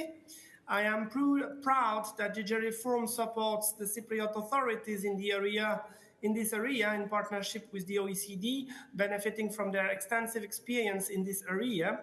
I will briefly explain why we strongly believe in the need to promote financial literacy across the European Union, what is the role of the European Commission's DG Reform, and what we learned from our financial literacy work across the various member states. So, first of all, in today's society, the lack of the necessary literacy, numeracy, and digital competencies can hold a person back from achieving his or her full potential. Financial literacy skills are important for all, the younger generation and older people, because they can encourage responsible financial behavior and stimulate the confidence to take charge of one's own financial future or situation. And this is all the more necessary in a context of high inflation and high interest rates. At the same time, I want to underline that a recent Eurobarometer on monitoring the level of financial literacy in the EU indicated that most respondents across the EU feel not too confident, 32%, or not confident at all, 22%, that they will have enough money to live comfortably throughout their retirement years. This is why the Commission, together with the OECD, decided to develop specific frameworks to enhance financial competencies of both adults and youth at EU level. All these financial literacy needs are well identified by the member states that have been requesting DG Reform support and assistance in further empowering their citizens, investors, and businesses. In this respect, DG Reform provides not only tailor-made support to requests from member states, but we also proposed this year an initiative on digital financial literacy that the EU countries were free to join or not. So first, what is the Commission doing to foster financial literacy and education? Since over a decade, the European Commission has recognized the paramount importance of the topic and has strongly encouraged the development of financial literacy and education across EU member states. We strive to include financial literacy measures in our legislation. We, DG FISMA in particular, have defined with the OECD a financial competence framework. We are empowering as well the European supervisory authorities to coordinate the member state actions in this respect. So the joint EU-OECD INFE financial competence framework for adults provides a set of outcome-based competencies pertaining to personal finance. It aims at improving individuals' financial skills so that they can make sound decisions regarding their personal finances. It supports the development of public policies, financial literacy programs, and educational materials by member states, educational institutions, and industry. This framework was published in January 2022, drawing on Action 7 of the European Commission's 2020 Capital Markets Union Action Plan. Furthermore, DG FISMA and the OECD INFE, in cooperation with member states, again, worked on a joint financial competence framework for children and youth, which was launched in October 2023. It establishes a shared understanding of the essential financial literacy skills for children and teenagers at different stages of their lives to enable them to take well-informed personal financial decisions immediately and later in life. The framework can support the development of financial literacy policies, programs, and teaching material by public, private, and not-for-profit stakeholders. In this respect, DG Reform helps implement some of these key actions through technical support to European public authorities, which will ultimately benefit the European citizens more broadly, and therefore the overall financial well-being and economic growth. Technical support is DG Reform's field of activity. As you all know, making reforms is not easy. They take time, and often the resulting benefits do not materialize right away. Therefore, the Technical Support Instrument, TSI, helps EU member states design and implement reforms by providing expertise to national authorities. Since 2017, throughout the TSI and its predecessor, the Structural Reform Support Program, the SRSP, we have helped design, develop, and implement over 1,500 reform projects in 27 member states, and about 300 projects in the area of financial sector and access to finance, and 18 of which addressing directly financial literacy. Our mission is to help member states to design, develop, and implement growth-enhancing reforms, implement EU law in a timely manner, and use EU funds efficiently and effectively, and improve general administrative capacity. The TSI is demand-driven and does not require any co-financing from member states. The support is tailor-made to the national expectations and realities and cover a wide range of policy areas. For example, education, health, financial services, public administration, etc. The requests are submitted by national authorities and assessed and selected by the Commission on a yearly basis. Thanks to its flexibility, the TSI can quickly adapt to emerging needs, such as the COVID-19 pandemic, the energy crisis, or the digital transition. Completed and ongoing technical support in financial literacy. As I said before, the Commission strongly believes that we need to promote financial literacy across the EU. In DG Reform, we are working directly with the member states. We support national initiatives consistent with European priorities, especially those with an added value in promoting consistency and sharing of best practices between countries. Concretely, DG Reform has an extensive experience in supporting member states in the reforms aimed at improving financial literacy levels of citizens, SMEs owners, and retail investors. For citizens, DG Reform supports member states in their efforts to design and implement strategies, roadmaps, action plans, programs for financial literacy in close alignment with the financial competence frameworks mentioned above, and on which Elena will surely develop more after. This type of project delivers recommendations for actions to improve both the financial literacy and resilience among the general population or particular target groups. The Commission has supported or is currently supporting with such projects the following countries: Austria, Belgium, Bulgaria, Greece, Italy, Poland, Portugal, and Cyprus. These projects are generally divided into two steps. First, the national strategy and its implementation. After a specific mapping and an assessment against international good practices, a high-level document and a roadmap with a defined structure, timing, activities to develop and propose methodology are designed. Then, use of digital tools and development of content are carried out. For example, the expected outcome might be the design of a national financial literacy website that will propose up-to-date, unbiased, quality information, easily accessible, tailored to different target groups, and free of charge, in order to increase awareness about the need to be financially literate. The educational content of such a website usually consists in various educational tools, information modules, handouts, checklists, tips for financial decision and related infographics, videos on specific topics, and more. Here in Cyprus, for example, our ongoing project to the benefit of the Central Bank and the Ministry of Finance will consist in the development of a dedicated website and its mobile interface, including the related content, guides, calculators, videos, etc. For SMEs owners, due to the predominant use of traditional bank financing, simple and reliable information needs to be available to SMEs to raise their awareness of the financing possibilities offered by capital markets, which is also a key priority of the Capital Markets Union. And for retail investors, DG Reform supports the French authorities in the analysis of new retail investors to identify their profiles in order to provide them with targeted educational content so that they avoid being scammed. Most of our projects in this area were carried out thanks to our long-standing cooperation with the OECD as implementing partner, which I'm proud to see represented here in this conference.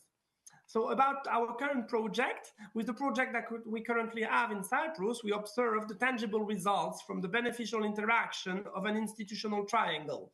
the technical support instrument, offering expertise to national authorities that are eager to reform and innovate, addressing the needs of our society and our economy, used at its best by the Cypriot leading authorities in this field, partnering together with the best-in-class institution for the execution, the OECD. And between June and August 2023, a survey was carried out to measure the financial literacy level of the Cypriot population, aged between 15 and 79 years old, including 5 questions on digital financial literacy. Then a dedicated website and its mobile interface will be built in order for the Cypriot population to have at their disposal a central repository of up-to-date, unbiased, and free-of-charge information for all age groups. And this website will be populated with inter alia guides, calculators, videos, glossaries, etc. And then a train the trainers module is scheduled to equip the trainers chosen by the Cypriot authorities with the financial knowledge and skills to effectively train the adult population on digital financial literacy topics with effective teaching methodologies to ultimately ensure that the sustainability of the capacities created in the financial literacy area is ensured. So just a few words about our digital financial literacy flagship initiatives. As outlined by Chair Magda Bianco and Professor Panos, in a period characterized by an increased digitalization of the financial sector, such as an increased use of digital means for payments and investments, the emergence of new service providers like fintech intermediaries or virtual assets service providers, it is essential to offer citizens the knowledge and skills to navigate through these innovations and enable them to make sound financial decisions while being aware of the new risks stemming from online marketing techniques, including frauds and thefts. So our digital financial literacy flagship reflects this context of opportunities and risks and builds on the financial competence frameworks for adults and youth that I've just mentioned. Indeed, the flagship, yes? Yes, for the sake of time, because we're running a bit out of time, could you please wrap up, because we're about 10 minutes over? No, yes, exactly, of course. I was about to say that in this flagship, we are proposing 3 different support measures: diagnosis, strategy definition, and educational tools that are proposed to the member states. And we are very glad that 5 countries, Finland, France, Croatia, Latvia, and Lithuania, will join these initiatives under the TSI 2024 cycle. So the impact of our project, and this is my conclusion, once the member states have implemented the recommendations stemming from our projects, we expect people to better plan their finances, to invest their savings wisely, to be aware of what impacts their retirement income, to be less likely to fall victim of frauds or scams in their different forms, and more generally to take advantage of the innovations of the financial system instead of following blindly the trends and suggestions we received every day on how to spend our money. Let me underline that innovation and financial literacy go hand in hand with well-functioning, adequately supervised, and technologically lean capital markets. But our projects are a starting point, not a destination. The benefits of the work done so far will then start permeating throughout society. And it is time to roll up our sleeves and keep working for our consumers and citizens so that they are able to act in a digitally active society. I hope that all our discussions will be fruitful to all of you. Ευχαριστώ πάρα πολύ. Thank you, Edward, for this very elaborated analysis of what the European Commission is doing.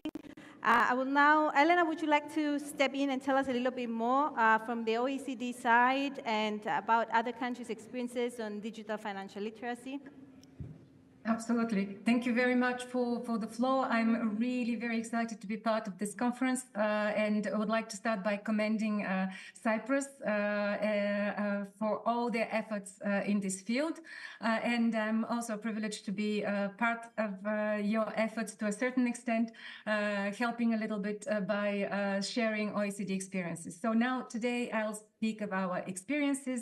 They are gathered in the framework of what we call the INFE, the International Network on Financial Education, which collects experiences from its 130 members and over 280 individual institutions, which are part also of INFE. We also ground our work in a single comprehensive document that I invite you to use and refer to it, because it's really a go-to document, speaking of drawing on all the OECD policy work, which has started over 20 years ago in the field of financial education. This is the so-called recommendation on financial literacy, which OECD members adopted in 2020. It's very easily accessible on our website. And I would like to first start by drawing your attention to our initial data on digital financial literacy. Basically, in the OECD, we are evidence-based organization, and because we can't change what we cannot measure. And in the field of financial literacy, we work collecting information via a so-called instrument or a tool in which we measure financial knowledge and skills,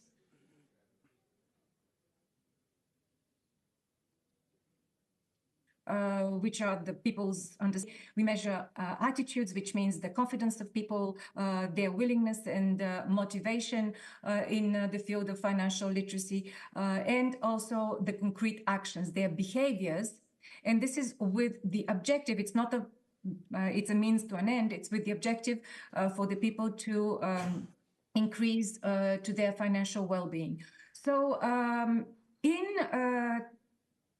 the survey that was mentioned in this conference, the international survey released in 2023, we have a small portion on digital financial literacy, which is basically based on our initial work, which is going to be further developed so that in 2024, we publish a new tool for collection of more granular data on digital financial literacy. So stay tuned and be sure to use this new tool when you collect data on digital financial literacy. So what type of data we collected in for the international survey, which we published last year? We focused on digital financial knowledge, basically speaking of the people's knowledge of the validity of financial contracts, their ability to use publicly available information on financial services, their knowledge of cryptocurrencies versus banknotes. In terms of behavior, we gauged the actions of individuals in terms of passwords, whether they share passwords, their PINs of bank accounts, whether they check the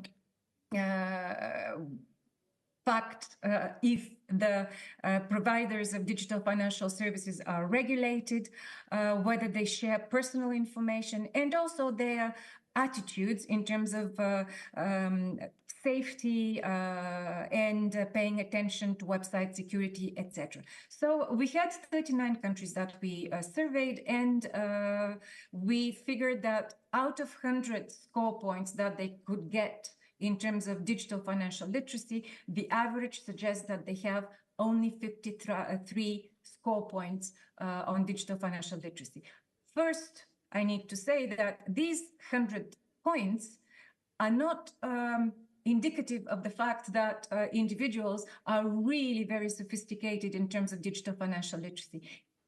The 100 points can be reached by an individual with fundamental, basic, but sound knowledge on digital financial, with sound digital financial literacy. So from that point of view, the message is not very optimistic. And not surprisingly, we also figured that higher digital financial literacy is consistent with higher incomes and higher educational levels of the surveyed individuals. We also found out that 15% of the surveyed individuals were also victims of fraud and scam. And this is very serious because we also know that people tend to underreport their negative experiences in this field. Now, the OECD has been working on digital financial literacy and on digital financial education for about 7 or 8 years. We have developed guidelines which we applied to, which are global in this field together with the G20. We have applied guidelines to certain regions, like, for example, ASEAN countries. We have worked with on country-specific projects with the help of the European Commission, for example, with Portugal on the publication of a digital financial literacy strategy in 2022. Let me give you one example. In 2018, we released a G20 OECD policy guidance on digitalization and financial literacy, in which we laid the grounds of a sound policy approach, basically starting first with a diagnostic of the situation, then continuing towards mobilization of stakeholders in favor of digital financial literacy, support for building competencies in the population on digitalization and building especially their digital financial literacy, as well as supporting financial education through digital means, and being sure that all these efforts are carefully monitored and evaluated so that the positive experience is scaled up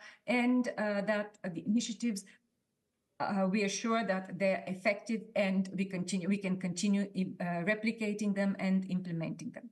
Now, based on research and survey gathering information from 70 countries, we also developed guidance, but this time on digital delivery of financial education. So basically, we explained how our counterparts in the public sector can be prepared and organized in order to ensure an effective delivery of digital financial education. This means through innovative approaches based on website use, on gamification, use of various management tools and calculators, use of massive open online courses, the so-called MOOCs, use of mobile apps, bots, and other forms of artificial intelligence. So there are various content areas of this document. First, the first content area is the importance of including this work on digital financial education within a strategic framework, within a national strategy or a roadmap with an action plan. And we need to also ensure that we work with all stakeholders and those from the private sector. They also ensure that their financial education efforts, when they're digital, are also very different from marketing, and they're absolutely independent without conflicts of interest. We also... Elena, could you please wrap up, because we're running out of time? Thank you. Okay, I would like to say that countries are very seriously implementing various initiatives. For example, in Brazil, they have worked on videos explaining to the population how to address and how to protect themselves on video scams. They have been using evaluation methods in order to understand to what extent their digital financial literacy initiatives are functioning. In Hong Kong, for example, there is a digital center which is using digital tools and games as anti-scam tools. They have also training of trainers using digital means. In Netherlands, they have focused on how digitally savvy in terms of in the financial sector youngsters are, and they have started media campaigns. In Indonesia, they have put in place very serious legislation which fines and also have prison terms in order to sentence financial crimes. And there are also efforts by financial consumer organizations, which are basically trying to put the burden and responsibility in digital financial crime from the consumers to the providers such as financial institutions, but also telephone companies, because they use sometimes digital advertising, the information they provide and the decisions people can make are high speed. They use anonymity and inconsistency of security provisions, etc., which is warranting their approach. I'll stop here in the interest of time, and thank you for your attention.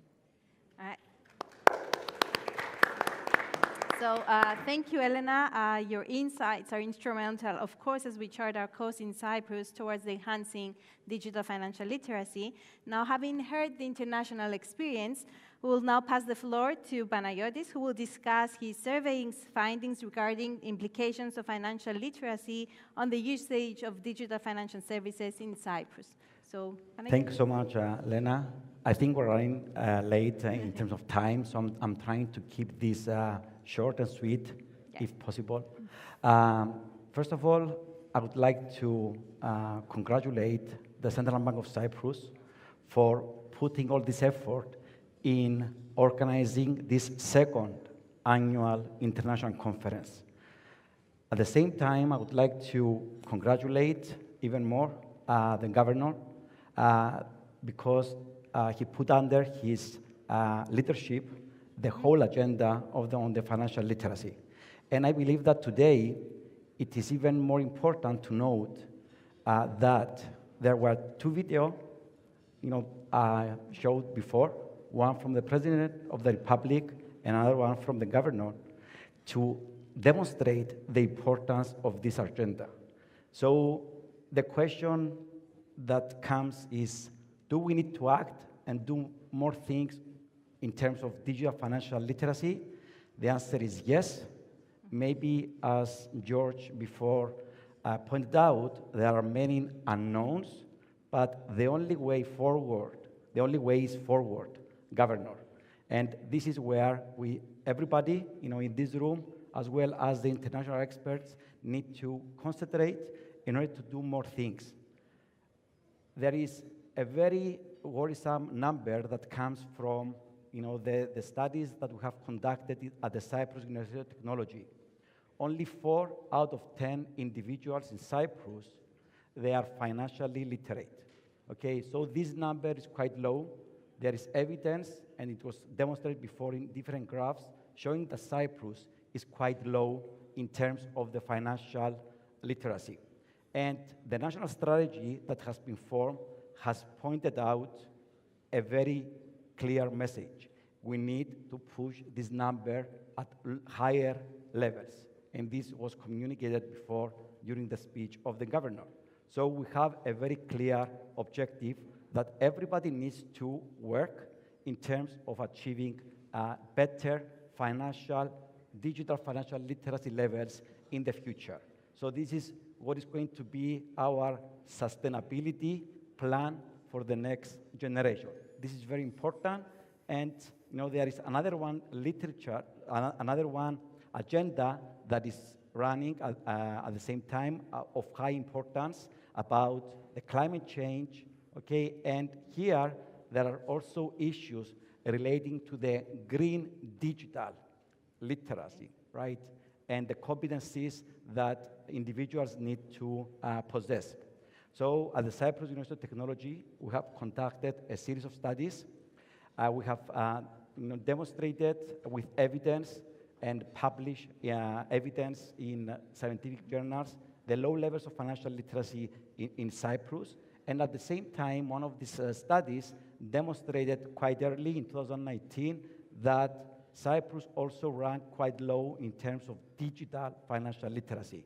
Just to throw a number, maybe this number, is going to be something that we can discuss later.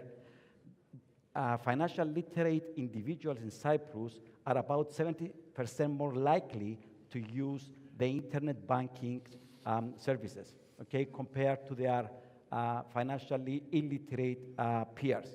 This is very important meaning that promoting financial literacy through financial education, we can somehow safeguard the financial inclusion, of individuals and especially to younger people.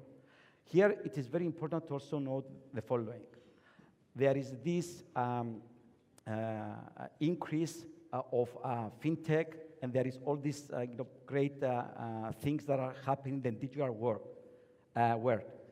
It is very important to stress out that we need to improve people's knowledge and the skill set in order to safeguard also their financial inclusion. Having more financial technologies and more apps, etc., it doesn't mean that people, they are going to use them, more frequently, and they are going to use them with higher confidence. And here, I would like to stress something that comes out as a very worrisome evidence from our studies. For example, in one of the studies we have run back in 2019, we asked people about the usage they do of the internet banking. 34% of the people we interviewed said that they are not using the internet banking, or if they use it, they use it very rarely. And we wanted to understand why they do not use the internet banking. Okay, so this was 2019, before the pandemic. Imagine, the need that evolved later due to the pandemic, and people, that they had this emerge of accessing banking services through their iBanking. So what we heard from the people is that they abstain of using the internet banking because they had low levels of banking knowledge, and more importantly, because they couldn't trust the iBanking. Okay, so trust is a catalyst in doing more things in this area. Also, about 60% of these people said that they would like to step into a bank branch to talk to a bank clerk. And again, here, this goes to the confidence they feel about their competence in using and actually making financial decisions. Lena, I think I'm going to keep it here, and maybe we can answer some questions later. Yes, exactly, Panagiotis. Thank you so much. It was very interesting and disappointing, actually, the results. We can, last and not least, Andreas, would you like to say a little bit more on the educational front based on your expertise? Yes, thank you, Lena. Again, just like Panagiotis said, thank you to the Central Bank and the governor for organizing this. This is a great opportunity to get together with policymakers, the industry, and of course experts from abroad to hear their experiences. So I will try to be as fast as possible and basically raise some very specific points. So what we have here today, and I think we all agree, is that we have a problem, and the problem is financial illiteracy. In our front here in this discussion is digital financial illiteracy. So what's the treatment? How do we treat this problem? What do we do about it? I think, and at least this is my personal opinion, is that education is the strongest solution to this problem, and this is where the emphasis of the next few minutes will be. So, at the moment, let me quickly describe what we have in terms of financial education at universities and schools. We do have a course on financial education. This course is running at the university level, of course, and at the same time, it's running with the help of the CFA Society Cyprus in about 15 private secondary schools, which represent overall about 10% of the student population in secondary education. So we're missing the 90%, which is the public schools. What do we have in this course? It's 25 weeks, 1 hour per week, and the last 3 weeks of this course relate to digital financial literacy. Let me quickly and briefly just read the outline of what we do in these 3 weeks. So we have 2 weeks allocated to digital financial services, which includes issues related to the integration of people into the world of digital financial literacy, such as electronic payments, mobile wallets, potential risks that could lead to fraud, and so on. And here we cover essentially, well, the digital world of banking primarily, which is leading this part of the economy. There's also the last week of this course relates to identity theft and online fraud. In other words, we are, and this is consistent with the overall philosophy of the course. The philosophy of the course is that we're trying to defend people by using this tool. We view money as a tool, and we try to provide people with the defenses to be able to, let's say, protect themselves against fraud, against identity theft, and of course, against their own mistakes, the mistakes that perhaps my generation and the previous generations did, which I can pretty much summarize in one mistake: housing loan. That one generates a lot of debt for an individual or a couple, and that's why this education has to come early before people sign their first housing loan. So what did I learn from students over the past 4 years, and what did I learn from instructors in private schools that I talked to for the past 2 years? Well, it seems to me that it's not only digital financial literacy is the last thing that students have to learn. First, they have to learn how to walk. We need to be able to talk to students first about an emergency account. What is a budget? Saving before consuming, loans and overborrowing, investments, diversification, insurance, and retirement adequacy. This is the equivalent of giving people a wheel of a car to drive and knowing where they're going. If you give people the keys to a car and you let them drive with no purpose, then they might get lost. So first we need to explain what is this tool about and how they can use it to reach certain objectives in their lives. Another thing that is extremely obvious from my interaction with students is the following. It's easy to collect information online from banking institutions and so on. It's hard to understand, and I sense that there is a gap in the minds of at least the younger generation. Young people think that you can go from deposits, the investment opportunities that people think about are the following: deposits, real estates, crypto. So there is a big gap there that is not only in the minds of youngsters, but it's probably also, well, perhaps the crypto part is out of the picture, in the minds of their parents. And we see this also from statistics in Cyprus. The average Cypriot puts their savings on real estate, on deposits in real estate. So there is a part missing that needs to, let's say, offer people first the opportunity to invest in low-risk investments, and then we need to educate people how to, let's say, access these opportunities online. So there is also a gap from the supply side. So I will essentially, I will stop here and just close this short intervention by repeating the one thing I started with. We view money as a tool. The same way that we view a car as a tool. A car is going to get us from point A to point B. So do we give people a license before they do some training? No. Why not do the same thing for financial education and digital financial education? The last thing I want to say is the following. It's not enough that people are given, let's say, the financial knowledge. For the people to be able to use or to show the proper behaviors and attitudes, the whole environment needs to step up. In other words, think about your car again.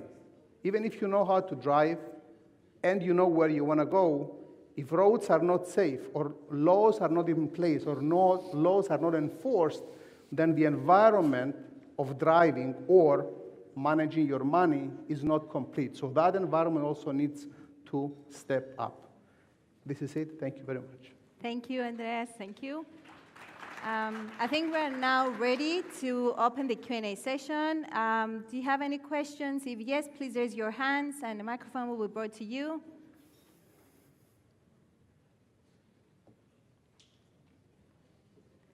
Okay, so I don't see any questions from the audience.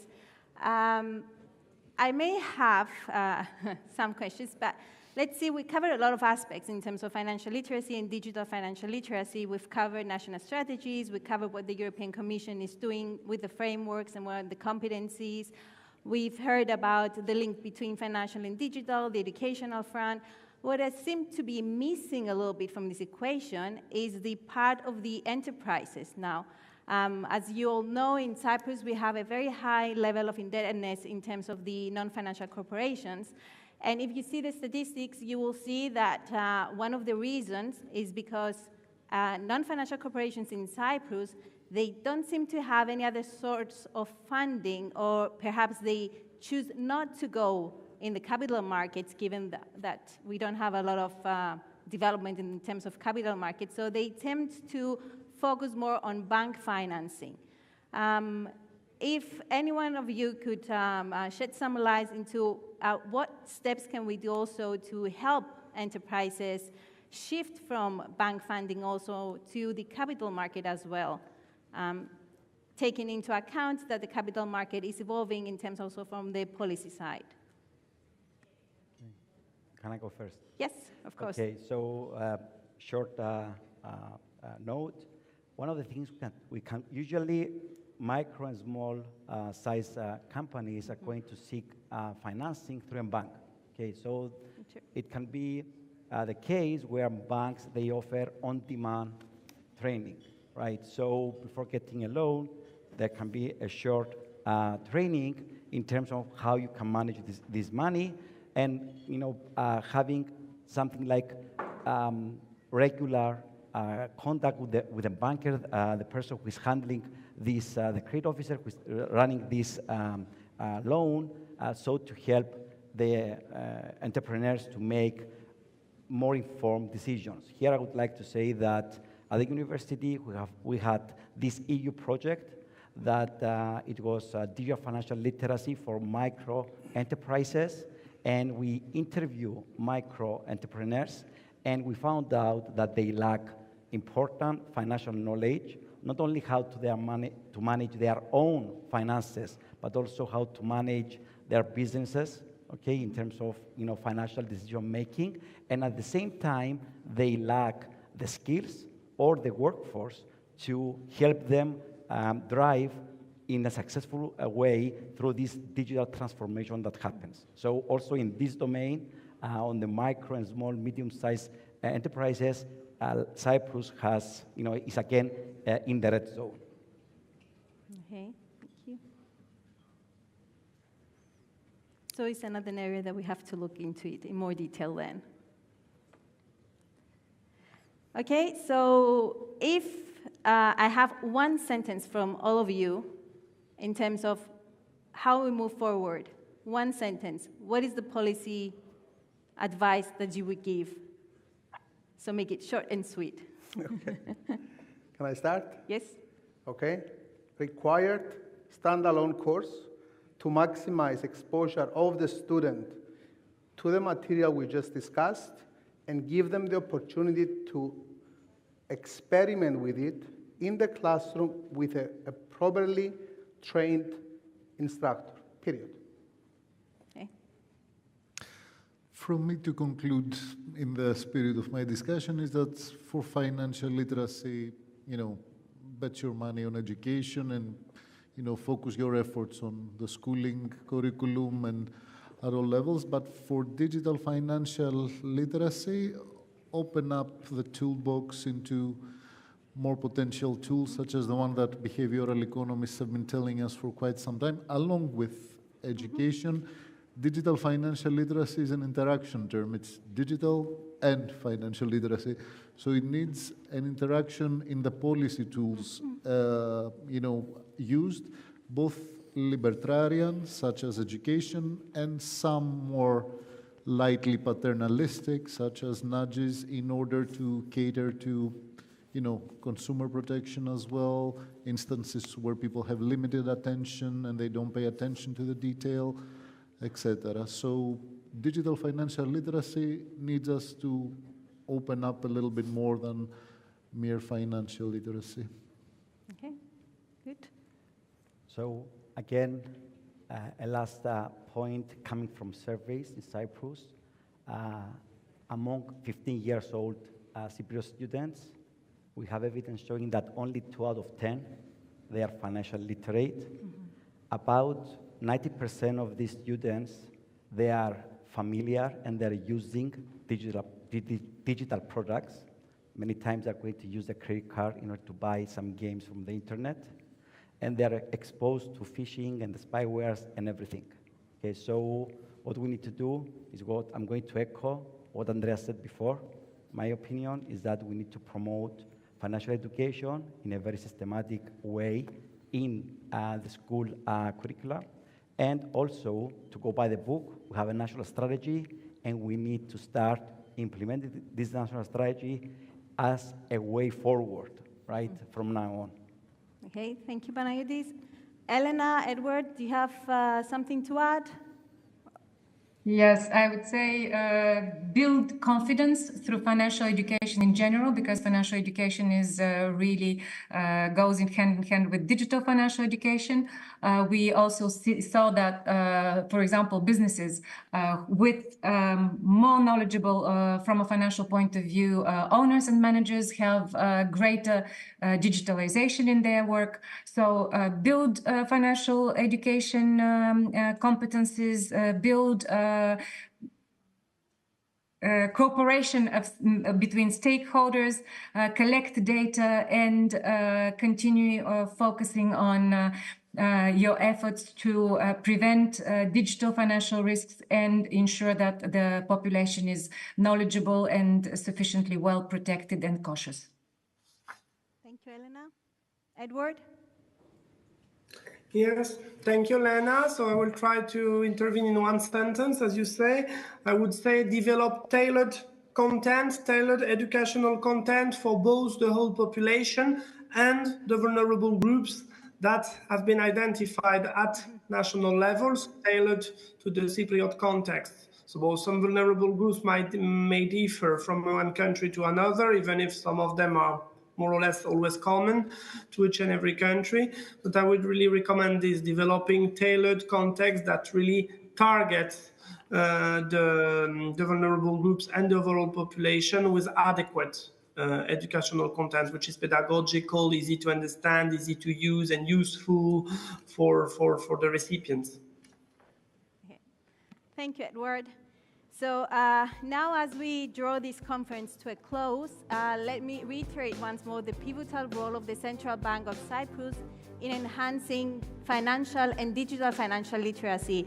It was in 2018 that the Central Bank carried the first Pan-Cypriot National Literacy Survey, providing evidence of the low level of financial literacy among the whole population of Cyprus.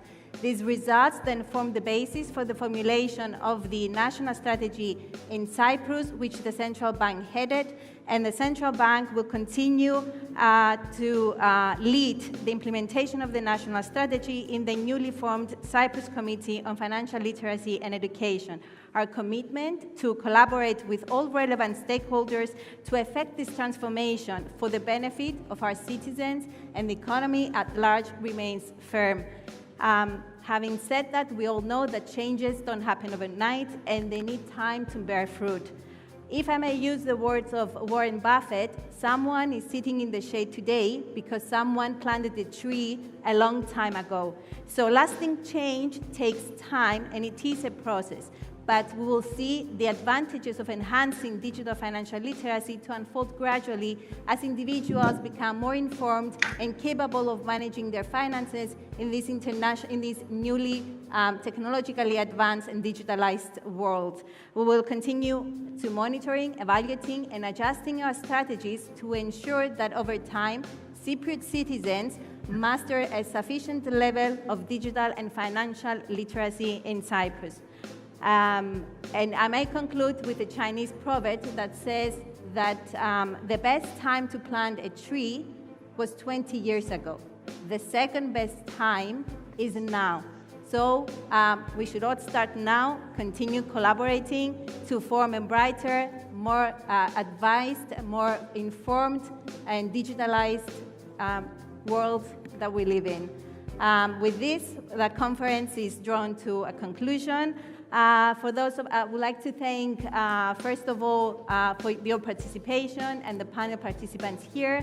A special thank you to His Excellency the President of the Republic of Cyprus, Mr. Christodoulidis, and of course the Governor of the Central Bank of Cyprus for their continued support in this collective effort. Thank you also the audience for taking your time and being here with us. For all those that are present now with us, we can continue our productive discussions over the network cocktail that will follow right after. Thank you very much.